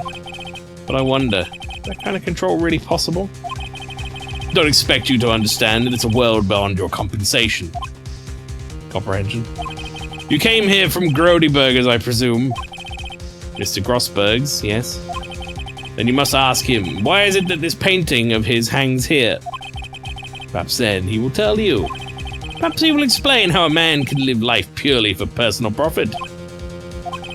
Go now, skedaddle! There's nothing more to discuss. Do I have anything I want to present to him? I don't think so. Alright, fuck you, dude. See you later.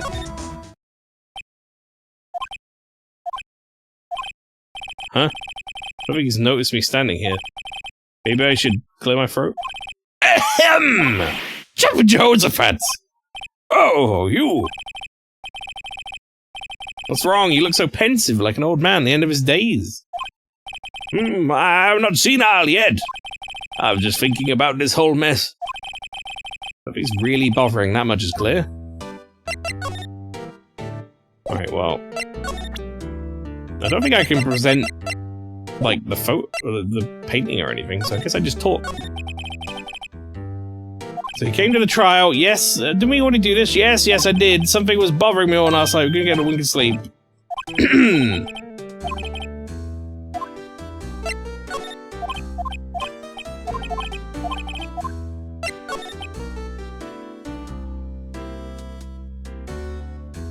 Sorry, I had to cough. So I paid the Blue Court a visit. Oh, I see. Mr. Grossberg, I have to admit, something has been bothering me. Oh, what is it? Well, out with it, my boy. You see, it's just... What are we painting? Mr. Grossberg, sir, there was a giant painting hanging right there the other day, was there not? The one you said you had no intention of parting with? Well, I saw it. Today. It was in the CEO's office at Blue Court, Red White's office. So, you noticed. I suppose I should have guessed you would. It is a large painting. Mr. Grossberg, I know you and Mr. White are connected somehow. Connected, you say? Yes, and I know what it is. You're lovers. No, he's blackmailing you. Mr. White has something on you, doesn't he? Blackmail? Bingo! I think that painting is fairly gaudy proof.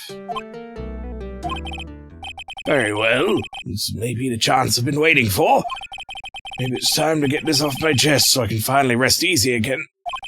After all, you were me as understudy. Perhaps it was fate. Talking about? Red White is a man who makes his living through intimidation. Blue Corps is a company that excels in finding people's weaknesses, I'm afraid. I've been paying them for 15 years now. 15 years? All because of the DL6 incident, as you may have guessed. The name on the back of those photographs. As you suspected, I could not stand in defense of Maya because of this. White would have destroyed me if I did. So that's the connection. It's hard for me to tell you this, my boy, but arresting Red White will be nigh on impossible. Possible? Why? He has information on everyone. It gives him an iron grip. He owns judges, attorneys, prosecutors, police, and politicians. What? They are bound, unable to do harm to themselves and therefore to him. Don't look at me like that. What you've seen is nothing more than the weight of many years. He doesn't have anything on me. What is the DL6 incident?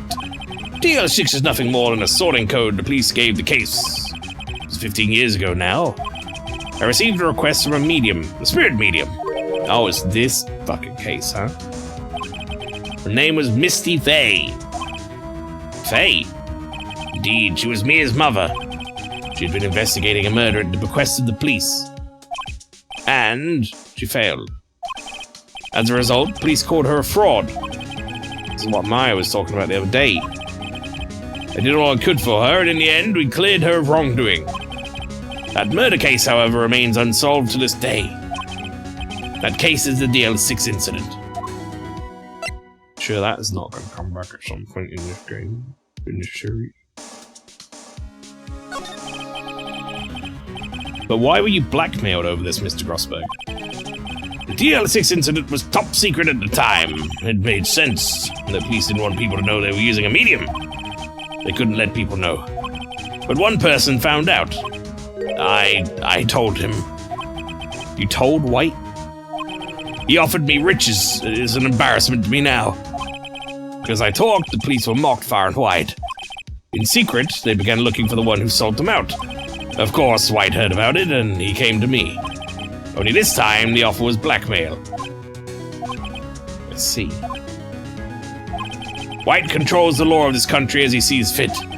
Yet if you would still challenge him, have a close look at Mia's office. Mia's office? She followed his every move for years. She may have recorded something of what she found. So she was onto it, eh? In that case... It's funny, looking at this room, it seems so normal. Hard to imagine a murder took place here. Mr. Grossberg said there would be clues. Maybe we should have another look.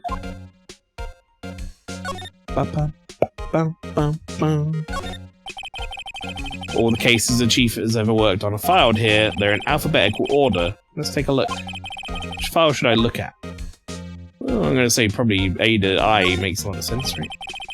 Let's see if there's an A record in this file that catches my eye. A, B, F. Misty Fay, that's me and Maya's mother. Should I take a look? I have tarnished the Fay name, leaving only these words, my mother vanished. I was determined to find the ones who had made my mother blame herself in this way. Using the power that runs in my family, I held an audience with the dead. Finally, the names of two men surfaced. One was Marvin Grossberg, a lawyer who sold my mother's information for riches. The other was the man who sold the information to the press. That parasite, who makes his fortune on threats and coercion, his name is... Huh, the record stops here. So me and New Grossberg.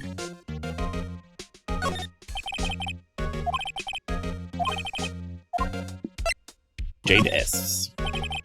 Let's see, J through S. Nothing much in here. Maybe I'll just skim some of it. Well, no harm in flipping through a bit, I guess.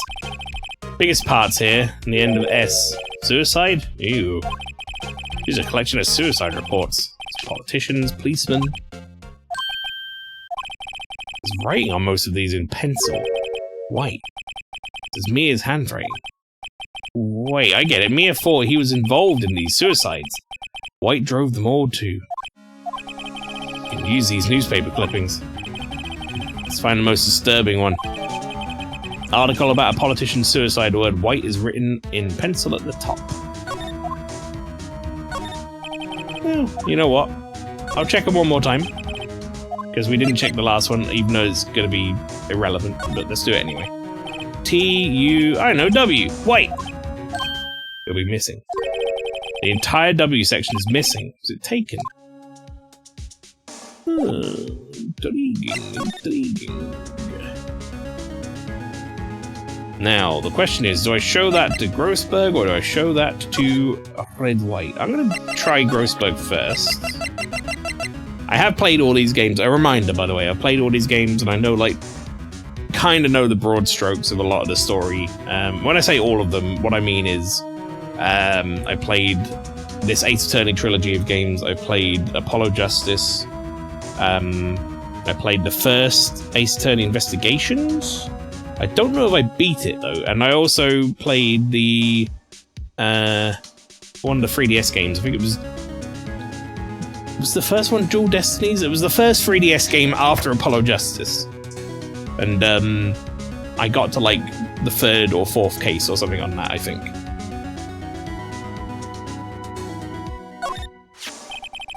I found this in Mia's files. So she was investigating Red White as I expected.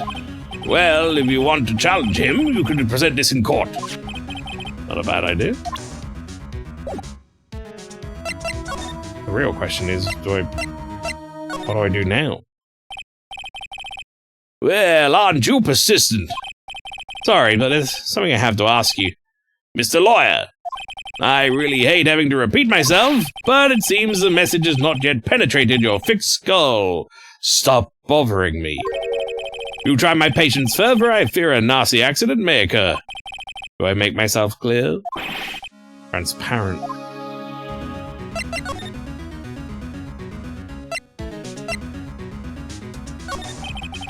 No point in asking someone this crooked a straight question. I need some evidence I can use as ammo. What's wrong? Is something stuck to my face? Why, yes, there's my eyes, and my nose, and my mouth. But of course, I jest. You need not to strain your mirth, my friend. It's okay to indulge in my cosmopolitan sense of humor. I'll not think less of you. Well, is this a bad idea to present him with this? I feel like I'm just gonna present him with this, and he's just gonna, like, punch me in the face again. It's the only clue that Mia left me. Better make this one count. Mr. White, see this? It's an article describing the suicide of a politician. He was embezzling secret government funds. Then, one day, word got leaked to the press.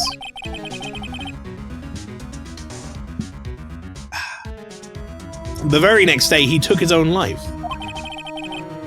And this concerns me how? I found this article in Mia's office. Miss Mia? She had a file filled with articles like this. Every one of them was labeled with a single word, White. Mr. White, I know what you did to this politician. You were blackmailing him. Blackmail? Not just him either. You were threatening and coercing hundreds of others. You were involved in all the suicide cases that Mia investigated. This company is built on blackmail. I'm right, aren't I? What a bizarre accusation, Mr. Wrong. What is it that you should be doing now? Investigating me? No, I think not. You should be searching for the one who killed Miss Mia. Beep. Secretary's office, hello? Mr. Wrong will be leaving now. Yes, sir. I'll send someone right away. Wait a second, Mr. White.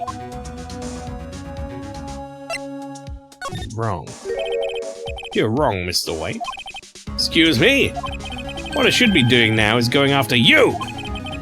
Just what are you insinuating? I think either of those would have been fine. Mia was on to you. She was keeping tabs. For this reason, you had April May tapping her phone. Then Mia was murdered, and all the documents about you mysteriously disappeared.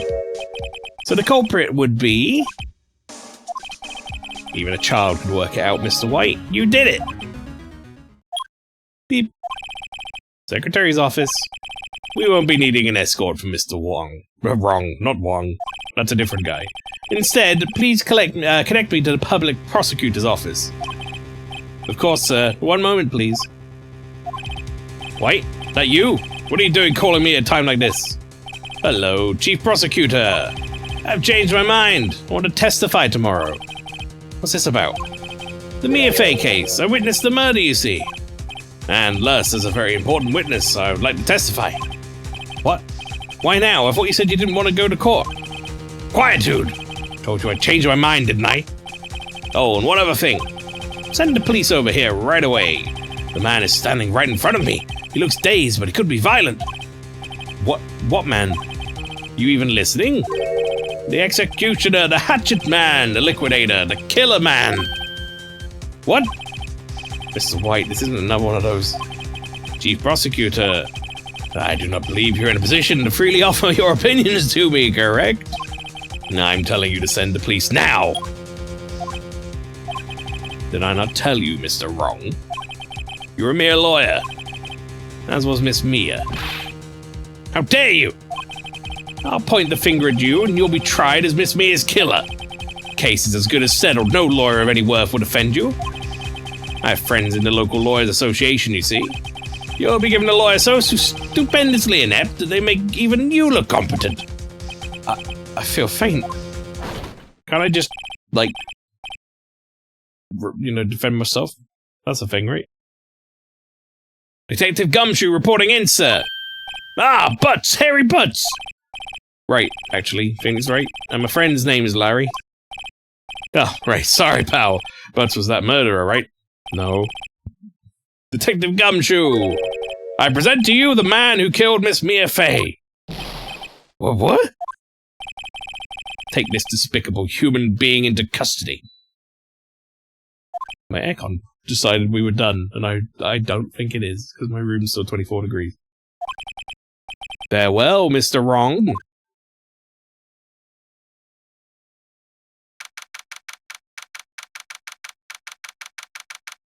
September 8th, Detention Center Visitors Room. Can't believe it's only been a day since the first trial. My trial begins tomorrow. White's going to set a trap for me, and the prosecution will be in on it, of course. Edgeworth included. An attorney was assigned to me by the state yesterday. I refused. I had an idea. Right! Mr. Wright! Oh, Maya. Great, they let you out of detention. I guess we're supposed to be on the other side, but, it's the same scene, isn't it? Just now, yes, it's all thanks to you. Now I'm afraid we've switched places. What, you mean you... I explained what happened to Maya. I don't believe it. How many people does that man need to destroy before he's satisfied? My mother, my sister, and now you. This has gone too far. Mr. Wright, please tell me, is there anything I can do? Well... Am I gonna defend me in court, Maya? Alright, you're gonna be my defense lawyer tomorrow. Alright! Huh? Leave it to me. I'm Mia's sister after all. Lawyership runs in our blood. Isn't it ghost powers that run in your blood? I better run to the bookstore and pick up a copy of Law for Rookies. Wait. What? I'm kidding. It's a joke. No way. No, really, I was kidding, but thanks. It's good to know you're on my side. There really isn't anything you can do for me anyway. But I can't just sit here and do nothing. I'm gonna give that man a piece of my mind. Just a piece? Okay. Then, come to the trial tomorrow. Okay, I'll be there. I'll show them a thing or two. Trial time, baby. Times may change, yet with crime it's the same old story. In fact, it's gotten worse. Lengthy court proceedings are no longer realistic. Beginning a few years ago, a limit of 3 days was put on initial court trials. Almost all finish in a day, most with a guilty verdict. Never thought I would end up in the defendant's chair myself in this case. With the true culprit appearing as the star witness, this is it. Tomorrow it's me or him.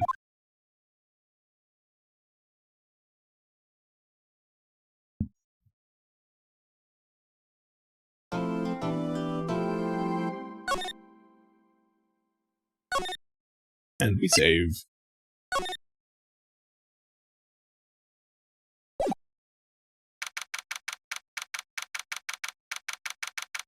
September 9th, 9:52 AM, District Court, Defendant Lobby number 1. Well, I guess this is it.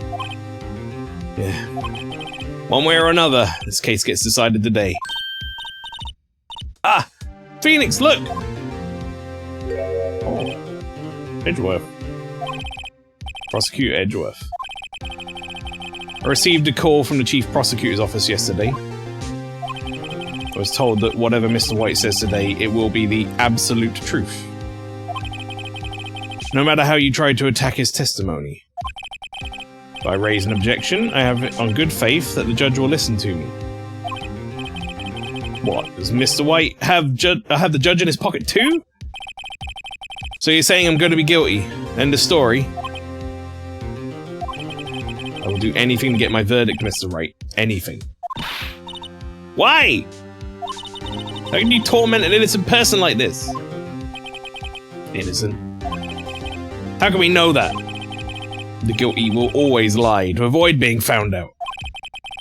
No way to tell who's guilty and who is innocent. Well, yeah, there is. That's what we're doing in court. So when you say you're just going to get your verdict no matter what you're doing is not... You're not doing the process or whatever. All I can hope to do is get every defendant declared guilty. You fucking idiot. What did I just say? So I make that my policy. Edgeworth. You've changed. Huh? Phoenix, you know him? Don't expect any special treatment, Phoenix, right? Phoenix? Well, court will be starting soon. What? But wait! Your defense attorney isn't even here yet. They're not. I'll be defending myself. What? Okay, let's do this. Why wouldn't I defend myself? I'm a defense attorney. September 9th, 10 AM, District Court, courtroom number 1.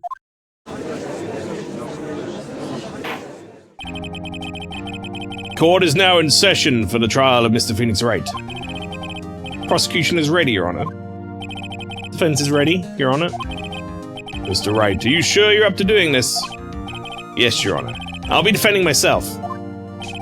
Understood. Very well. Mr. Edgeworth, your opening statement, please. As the details of the event are already quite clear to the court, today we'll be hearing the testimony of the witness to the defendant's crime. I see. The prosecution may call its witness. I went far too smoothly. Why didn't the judge ask Edgeworth why his witness didn't testify before? It's like he already knows why. If anyone's going to raise an objection about this, I suppose it's me. Is there any point in me raising an objection to this? But I mean, I'll do it, I guess. Mr. Edgeworth, you owe an explanation to the court. Why didn't this witness testify in the trial against Mrs. Mayerfay? Maya. Huh. I'm ever so sorry. Mr. White is a busy man, and besides, at the time, I thought that Mrs. May's opinion would be all that would be needed. Again, my sincerest apologies to the court. Excellent, Mr. Edgeworth. I appreciate your demeanor. Great. He gets a show off and I get nowhere. Would like to call Mr. Red White to the stand.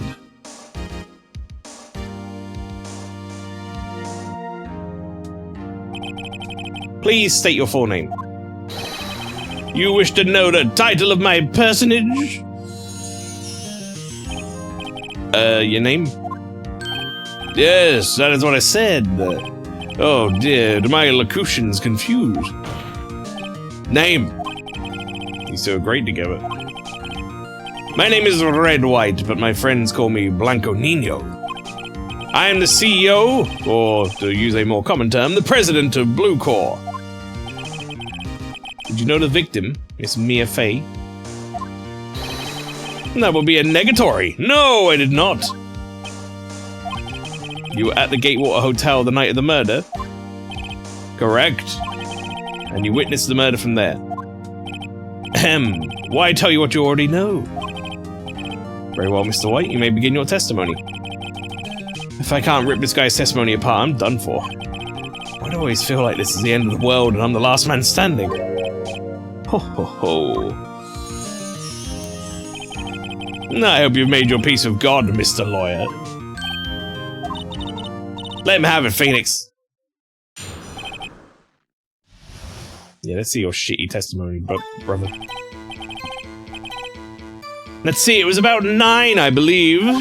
I was quietly perusifying, that is, reading to you, some papers by the window. Then I heard a bedlam coming from outside. Surprised, I turned to look at the building across the way. It was then I saw him, a spiky-haired man attacking a woman with long hair. Needless to say, the man was none other than you, Mr. Lawyer. Called Miss May over at once. She, too, was flabbergasted, of course. The victim, she ran away, but you gave chase. Finally, there was a terrible impaction that it was all over. And I forgot what voice I gave this guy. We'll go with whatever we've done for now, it's fine. If things occurred as you testify, then I'm afraid the defendant is guilty. Very well, defendant, Mr. Wright.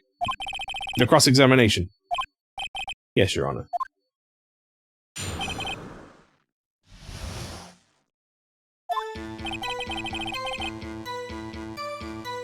Right, we're gonna press him on pretty much everything, because why not? But I'm pretty sure what we actually are looking to do here is, present evidence to the contrary about me giving chase. Maybe. Let's see, it was about 9, I believe. How do you know what time it was? Because I'm always abso-positively perfect, you know? No, you're not getting away with that. You're so mistrusting, Mr. Lawyer. So, what was the proper term for secretary again? Anyway, Miss May had ordered room service for 9. Happened soon after the room service arrived. That's what Miss May said too. True, the bellboy who brought the coffee saw Miss May. But he testified that he did not see you at the time. Ahem. This is your concern? Silly lawyer, Miss May received the coffee outside the room. Of course he could not see me. He would need x-ray vision to pull off something like that. Tell us, what were you doing at the time? It's quietly perusifying, that is, reading to you, some papers by the window. By window, you mean the one directly across from Fay & Co. law offices? Correct. That is the only window you see. And there you were reading papers? Correct. The Gatewater is a businessman's hotel, and I'm a busy man who had business to do. Then I heard a bedlam coming from outside. Oops. I'm gonna do that. The bedlam? Must have been when you attacked, I assume. We see. Continue. Surprised, I turned to look at the building across the way. So you were reading your papers until you heard that sound. But of course, I am no snoop, peeping out of windows at night. No snoop? Yeah, right, you made a career out of snooping. It was then I saw him, a spiky-haired man, attacking a woman with long hair. Spiky head? Needless to say, that man was none other than you, Mr. Lawyer. What you just said directly conflicts with Miss May's testimony. Miss May clearly stated that the assailant looked like a girl. I've always been proud of my eyesight, Mr. Lawyer. So what is your eyesight? Counting both eyes, 40. 40? Don't add them together. I think the witness is trying to say his eyesight is good. Hey, whose side is the judge on anyway? What did you do then? Called Miss May over at once. She too was surprised, of course. What was Miss May doing at the time? She had just finished watching a soap opera on the TV and was weeping openly. Did you know she had been tapping the Faye office phone? Irrelevant. Has nothing to do with the case at hand. I care not. I will answer the lawyer's bold inquiry. Miss May was acting alone when she tapped the phone of this Faye woman. You'd make a good politician, Mr. White. Oh, I know! After all, I am El Presidente. Please continue. The victim, she ran away, but you gave chase. This is the line that's questionable. Be a little more detailed about that. I think it's worth knowing exactly what happened. So let's just cover this again. The victim dodged an attack, then ran to the right, but she was caught and struck. And we have this here sort of view of things.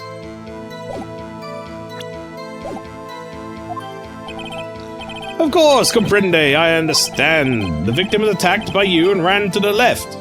Mm-hmm. You gave chase and struck her down. Are you sure?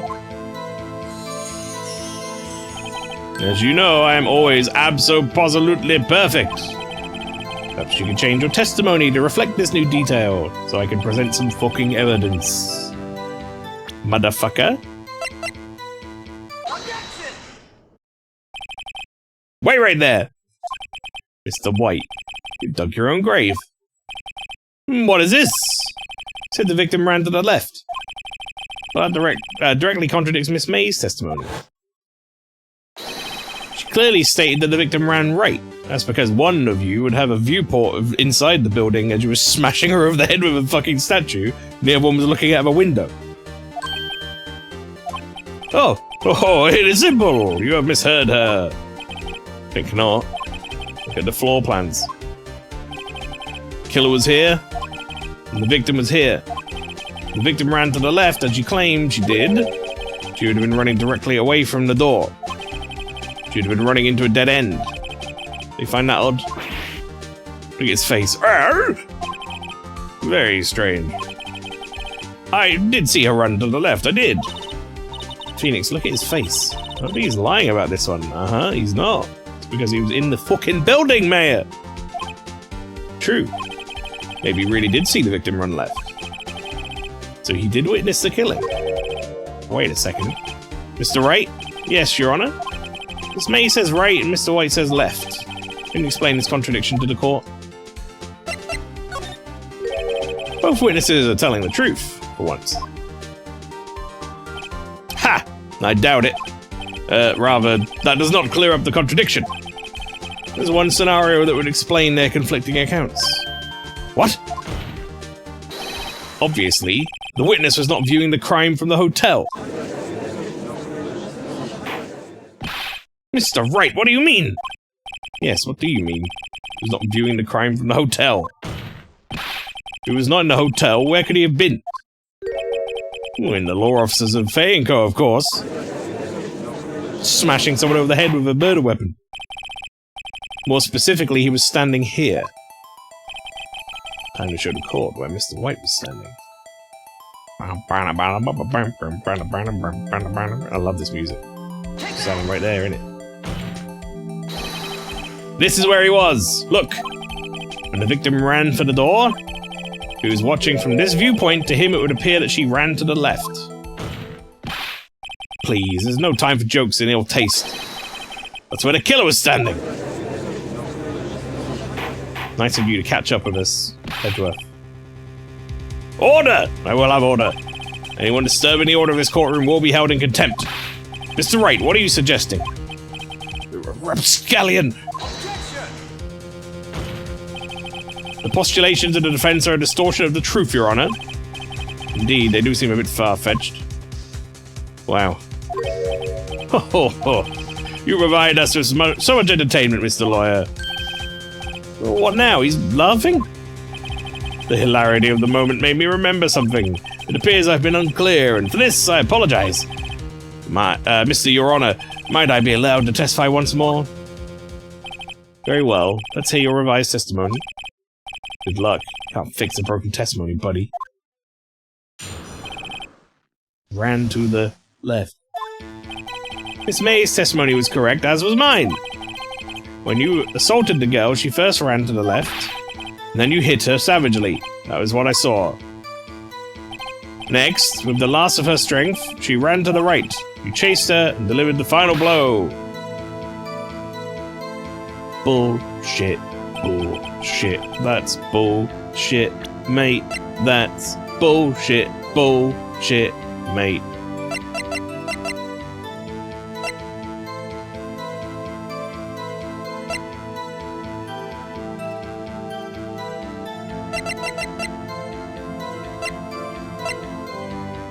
I would guess it'd probably be this, right? It does say lived for a few minutes after being hit, but I don't know. You see, you hit her twice! Why, don't you remember, Mr. Lawyer? Hit her twice.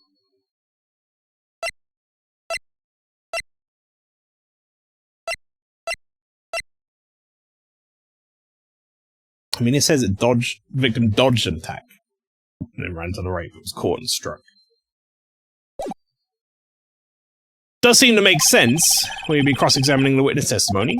You better will. I mean, yes, Your Honor. She ran to the left.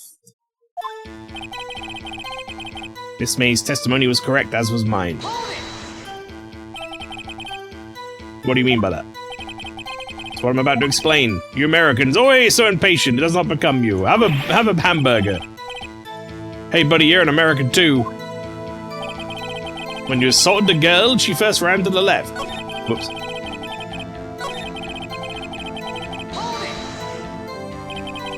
What do you mean first? First, that's what comes before what happens next. You do speak English, right? Please, sit back, relax. I'll try to use simple words for your benefit. First, she ran to the left, and then you hit her savagely. That's what I saw. I didn't hear anyone. Now, Mr. Wright. There's no point hiding things from this court. Not hiding anything. Prosecution requests that the defense refrain from interrupting the testimony. Mr. Wright, you have been warned. Why is he mad at me? Next, with the last of her strength, she ran to the right. What do you mean, next? Next is what comes after first. I know that. Then that's all you need to know, Mr. Lawyer. As I said, she turned and made a desperate dash to the right. You chased her and delivered the final blow.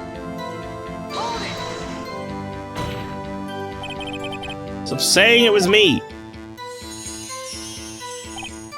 But it was you. Mr. Wright, if you claim that it was not you, then show us proof. Can I do nothing? Nothing? May I continue? That is what Miss May saw.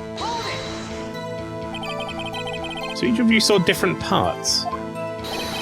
Abso-positutely. Or lootly or whatever. That's right, of course. Where did he pick up that annoying phrase? Anyway, moving along. You see, you hit her twice. So were you watching both times? Suppose I was. And please excuse me for not testifying to this sooner. What do you think, Phoenix? We got him right where we want him. He slipped. Let him laugh for now. We'll soon wipe that smile off his face. Alright. This is where I need to make sure I get the right thing here. He says, you hit her savagely. With the last of her strength, she ran to the right. I don't think this is possible. It says here, died from a blow by a blunt object, may have lived for a few minutes after being hit.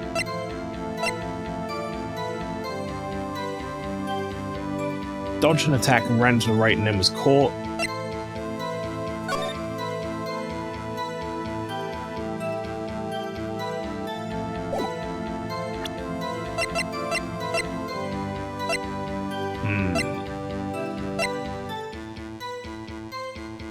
This is where I need to present the right shit, and I'm kind of like drawing blanks to some degree on what I'm actually supposed to present in this instance. Chaser delivered the final blow. The last of her strength, she ran to the right. And then you hit her savagely. When you assaulted the girl, she first ran to the left.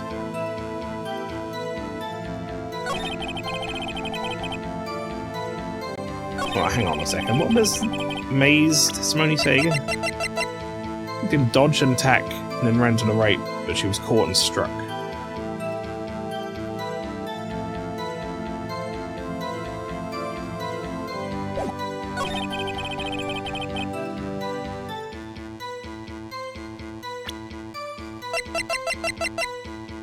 Doesn't this say the victim dodged an attack?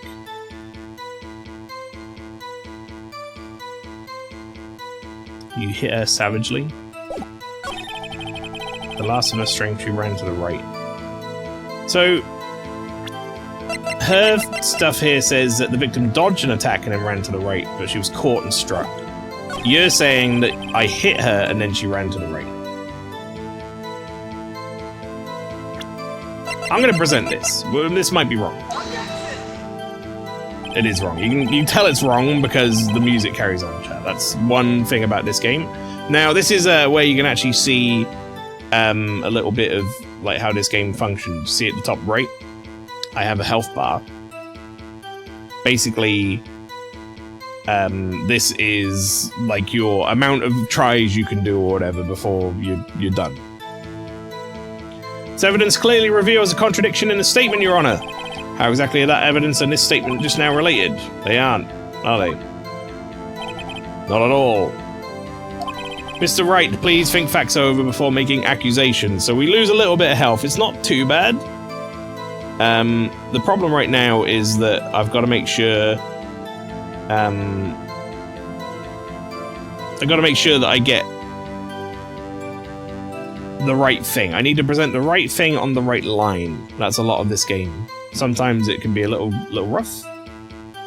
Mr. Wright, please think the facts over before making accusations. I don't think that won me any points with the judge. Yeah, right. And then you hit her savagely. You assaulted the girl, she first ran to the left. You assaulted the girl, she first ran to the left.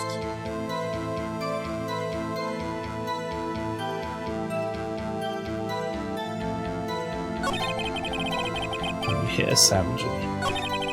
Next, with the last of her strength, she ran to the right, chased her and delivered the final blow.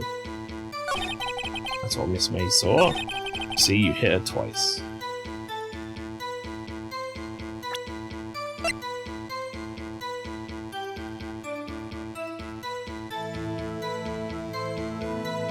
Maybe it's this one, because it doesn't say anywhere here that she got hit twice. It's a single blow, right?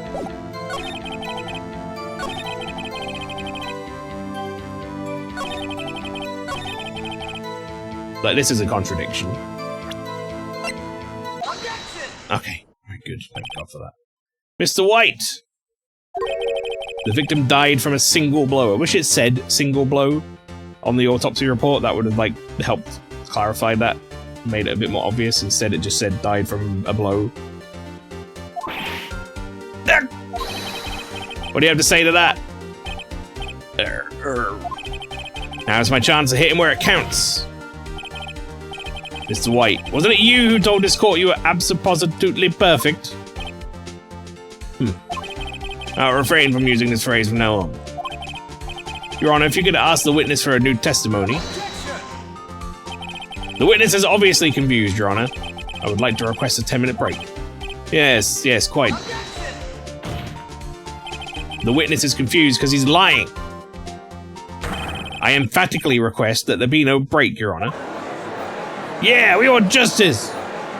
Don't let him get away! Very well. The witness would care to revise his testimony. Crowd's on my side. No slipping out of this now, White. Mr. White? Oh, crow. He looks so upset. Well, see, I looked at the other window when I heard that thing fall. Then, the next moment, I saw Miss Mia run to the left. Killer you attacked her, but she dodged. And then she turned and ran for the door. Then you did her in with a single blow. Thwap! Thwap indeed. Very well, you may begin the cross-examination. Mr. Your Honor, my stomach, you see, it's hurting. Deal with it. It's almost over.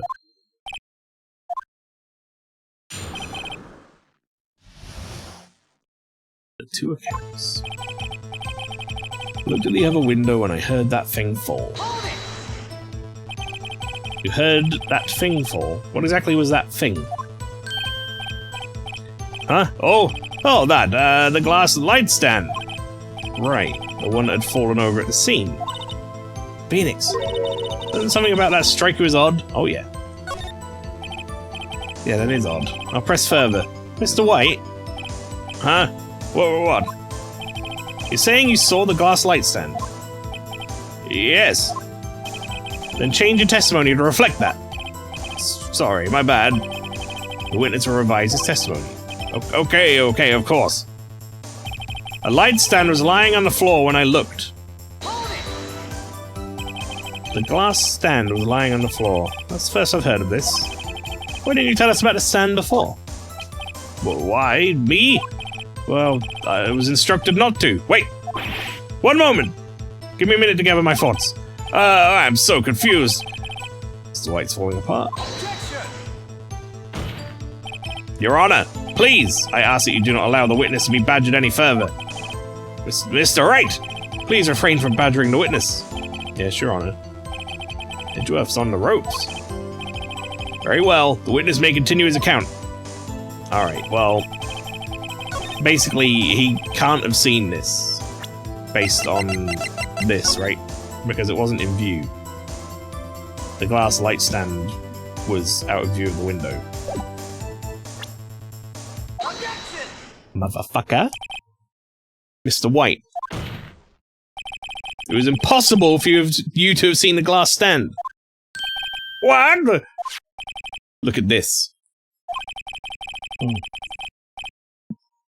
These are the floor plans of the scene of the murder, yes? Correct, Your Honor. Now look. You would look through the window at the office. This is the area you would be able to see. Here. Well, note that the stand is not in the visible area. Well, Mr. White? What do you have to say to that? Ridiculosity. Mr. White, you were in the Gatewater Hotel as you claim. You could not have seen the stand before it fell over. In fact, you wouldn't have been able to see it after it fell either. There's no way you could have recognized the broken shards as a glass light stand. So when did you see the stand, Mr. White? Must have been in the moment that it fell. And the only place you could have seen that from is inside the Fairy Law offices. In other words, you were at the scene of the crime when the murder took place. Oh, he's freaking out.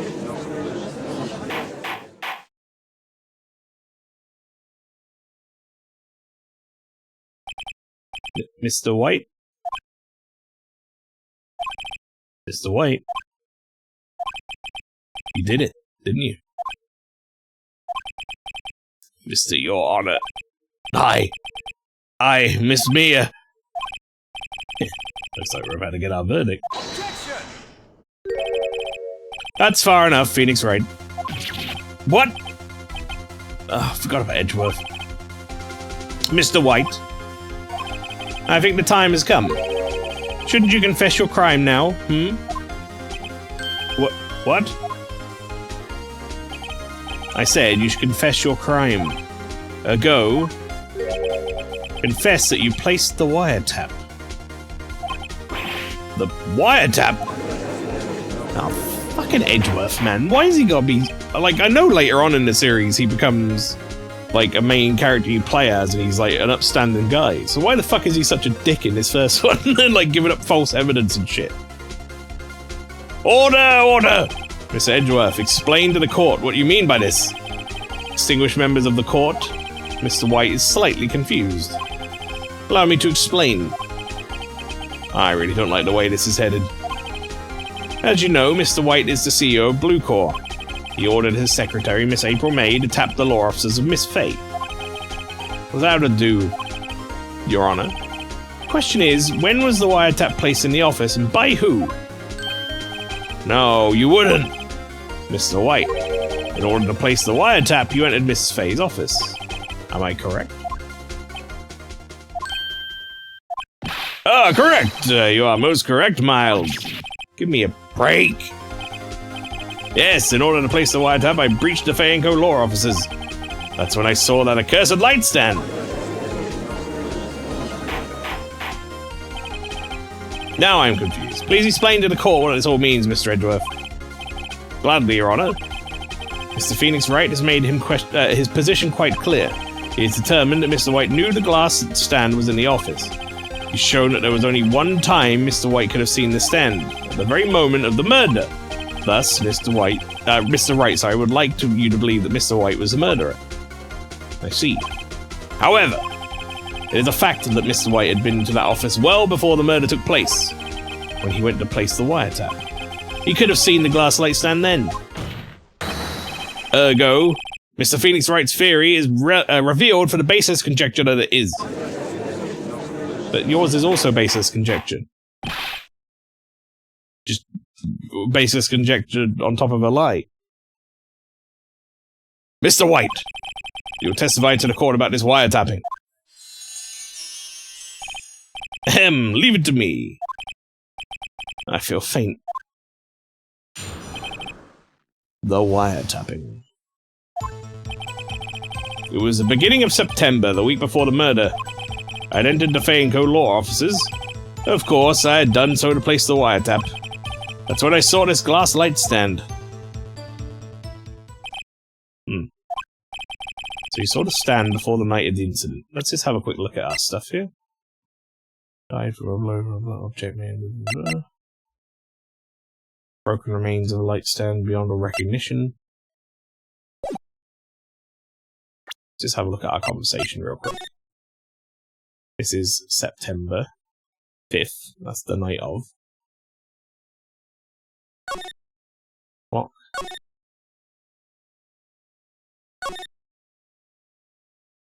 Okay.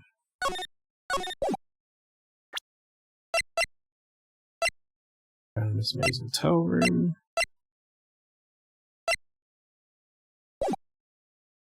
Okay. This is how you're able to identify what had fallen over, by the sound?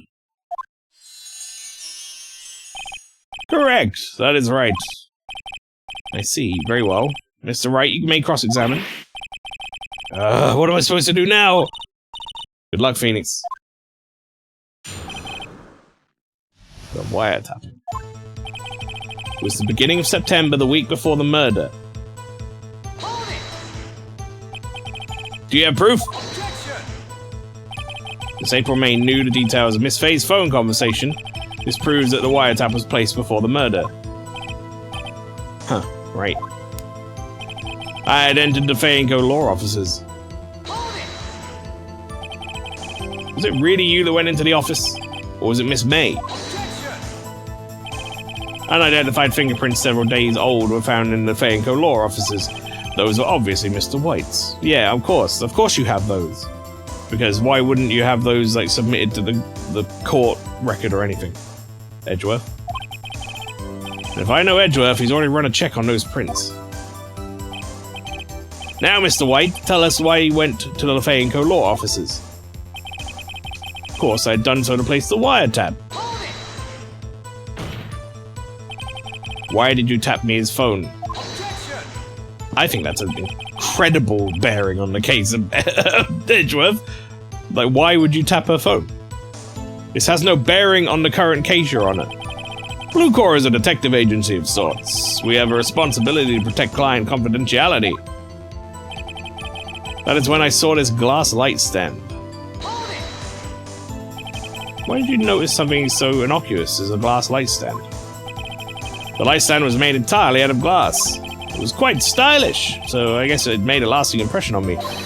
Such a putacious thing deserves attention, does it not? That is all. Damn it, there's nothing there for me to press him on. Oh well, maybe he's rattled enough that I can bluff something out of him. It was the beginning of September, the week before the murder. any of the Fey Code Law officers.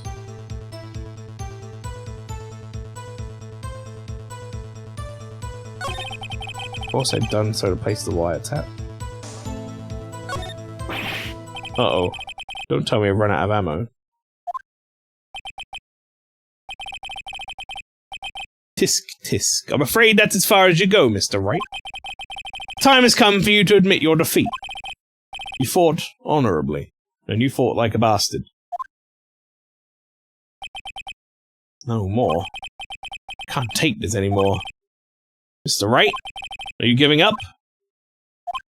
Yes, Your Honor. Phoenix! Huh? Phoenix, over here. I know that voice. Mia? Never give up, Phoenix. Mia? Then I pass out. Makes sense. Where am I? The waiting lobby? What happened? Oh, right. I lost the trial. I was hallucinating. Ah, you're finally awake. Ah! Down again. Hey, Phoenix! Gak?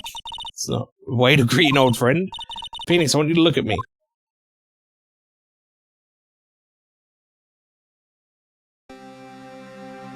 I changed my clothes. You're... Maya? Didn't you know the Fey women have strong psychic powers? When you accepted your defeat in court, it appears that was enough of a shock to awaken Maya's true powers. So Maya is channeling you, Mia. That was a weird way for me to say that sentence. That's right, I am Maya, but I'm also Mia. Now, I want you to listen to me, Phoenix. Maya never gave up, you can't either. That's why I came here to tell you. Well, that's what I came here to tell you.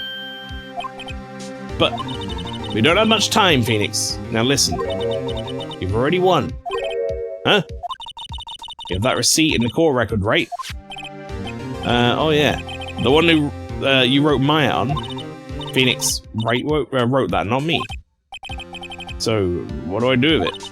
Look at the front of the receipt. The front? It's a regular receipt. Looks like it's from a famous department store. $1,000. Wow, big spender. Item: glass light stand. Date of purchase: September 4th. September 4th? That's right, Phoenix. I bought that stand the day before I was killed. Convenient and helpful that you did that. Whoa! Now, what did Mr. White say in his testimony? It was the beginning of September, the week before the murder. He said he saw the stand the week before the murder. There you go. I think the court is about to reconvene. Go do it, Phoenix. You know you're innocent. You just have to prove it. Great. We'll see updated in the court record. That'll be why I couldn't figure out what to press him on or whatever, because I didn't have anything. I had to update something. September 9th, 1:16 PM, District Court, Courtroom Number 1.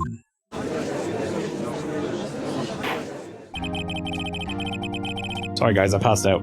Court will now reconvene for the trial of Mr. Phoenix Wright. Is the defendant rather... Are you alright, Mr. Wright? Yes, sorry, Your Honor. I'm fine now. Then let's start where we left off. Edgeworth's gonna be like, I think we left off with you giving up. Your Honor. There is nothing to go back to. Cross-examination of Mr. White is finished. All that is required now is for you to pass judgment on the defendant, Phoenix Wright. Your Honor, please, give me one more chance. I promise you, this is the last time I'll ask you. But, as Mr. Edgeworth, not as Mr. Edgeworth, has noted, the trial is more or less finished. Mr. Edgeworth, do you have an opinion on this matter? I say, let us give Mr. Phoenix Wright his last chance. You cocky bastard, you're about to regret that. Very well. You may begin your cross-examination.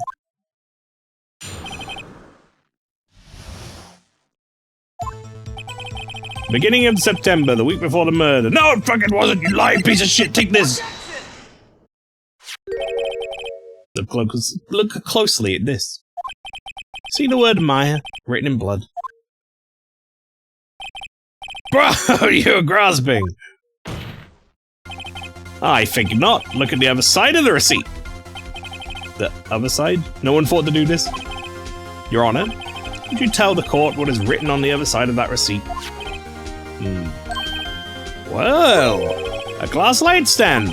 And the date of purchase. Why, that's the day before the murder. You see, Mr. White, when you allegedly entered Fay & Co. law offices at the beginning of September, the stand could not have been there. Oh, there it goes again. Well, Mr. White? Can't get out of this one, can you? no, it's impossible. Uh-oh, he's losing it. Well, Your Honor, I understand there must be quite a bit of pressure on you. But I think you'll agree you can't judge me guilty under these circumstances. Very well. Then that is all for the trial of... Objection! Go on, Edgeworth. Go on, do it. Not so fast, Phoenix Wright. Eh? What? No way can he worm his way out of this one. Oh, wait, I forgot. It's Edgeworth. There is a certain thread of logic to the defendant's claims. However, there is no concrete proof that Phoenix Wright is innocent. Ergo, I would like to request one more day before Phoenix Wright is granted his freedom. Need to take time to make one more inquiry into this matter. Another inquiry? This isn't going to be another one of those updated autopsy reports. This guy just makes up evidence as he pleases. This is bad. Object or wait and see what happens? I mean, I feel like I should probably object. Right? Because... why would I? Why would I wait and see? That's just like gonna give him more time to come up with evidence. Mr. White's guilt is obvious. There's no need to prolong this trial any further. Well, Mr. Edgeworth, if anyone's gonna call Mr. White to trial, it would be me, the prosecution. Need a day to ascertain whether these new claims have any basis in factual evidence. Let's see. Objection denied. Why? Completion of the trial of Mr. Phoenix Wright will be postponed until tomorrow. No, there's no telling what will happen if I can't end this now.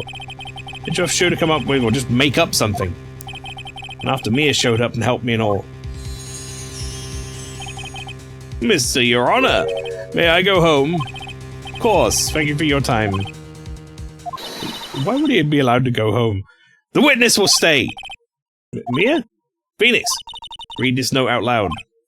Mia, what's this? Mia's memo. A list of people's names in Mia's handwriting. Your Honor, if I may. You're quite persistent today, Mr. Wright. You bet I am. My life's riding on this. Yeah, I'm literally defending myself in court, mate. What do you mean? That's something I would like to read to the court. Take that! The memo Mia had given me was a list of names. Many of them sounded strangely familiar. People in finance, famous celebrities. That's when it happened. Stop! Desist! Halt! Please, stop! Make him stop! How? How did you get that list? Mr. White, admit your guilt right here, right now. Or else this list will be released to the press. I confess. I confess. I did it. I hit her. I hit Miss Mia with the finger. Case closed, Your Honor. Edgeworth's fucking face. Well, see no reason to continue this trial. Mr. Wright? Yes, Your Honor? You've done it again. That was quite a spirited defense. Yes, Your Honor. I guess you could say that. Only you knew how spirited it was. Well, this court finds a defense. Rather, the defendant, Mr. Phoenix Wright. Not guilty. Yay!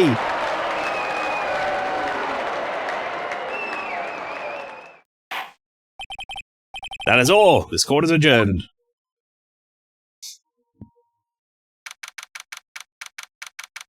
September 9th, 2:24 p.m. District Court, Defendant Lobby Number 1. Well, I never thought I'd be saying this again.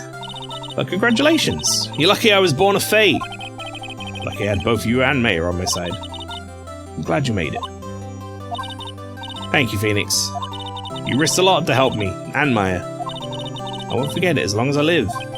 As long as you live. You're dead, though. My time here's running out. Huh? Maya's powers are still weak. Can't stay here that long. What? No! There's still so much to say! Don't worry. I'm sure we'll meet again. Chief! Hee hee. I'm not the chief anymore. Phoenix, can you come to the office tonight? Say 9? She's gonna smash my head in with the finger. The office?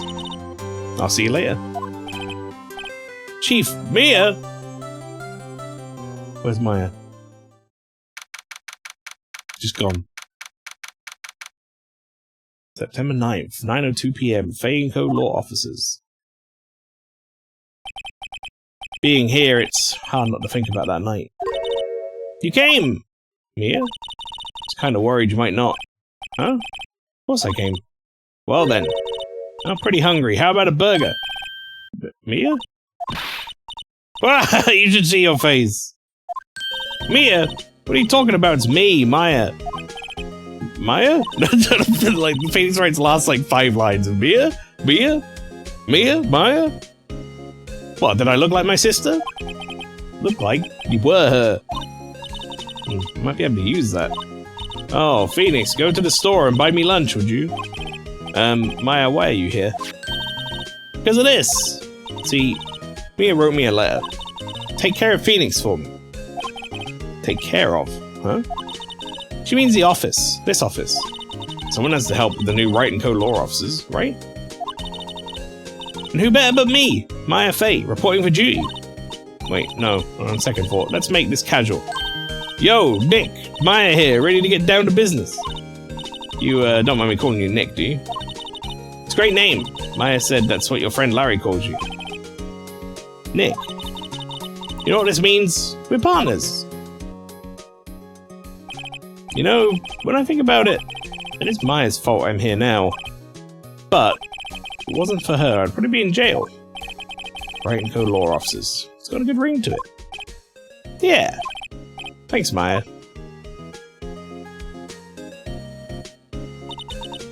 Good luck, Phoenix. I'll always be here, watching. Oh, wasn't that nice? Right, okay, Nick, let's do it. Huh?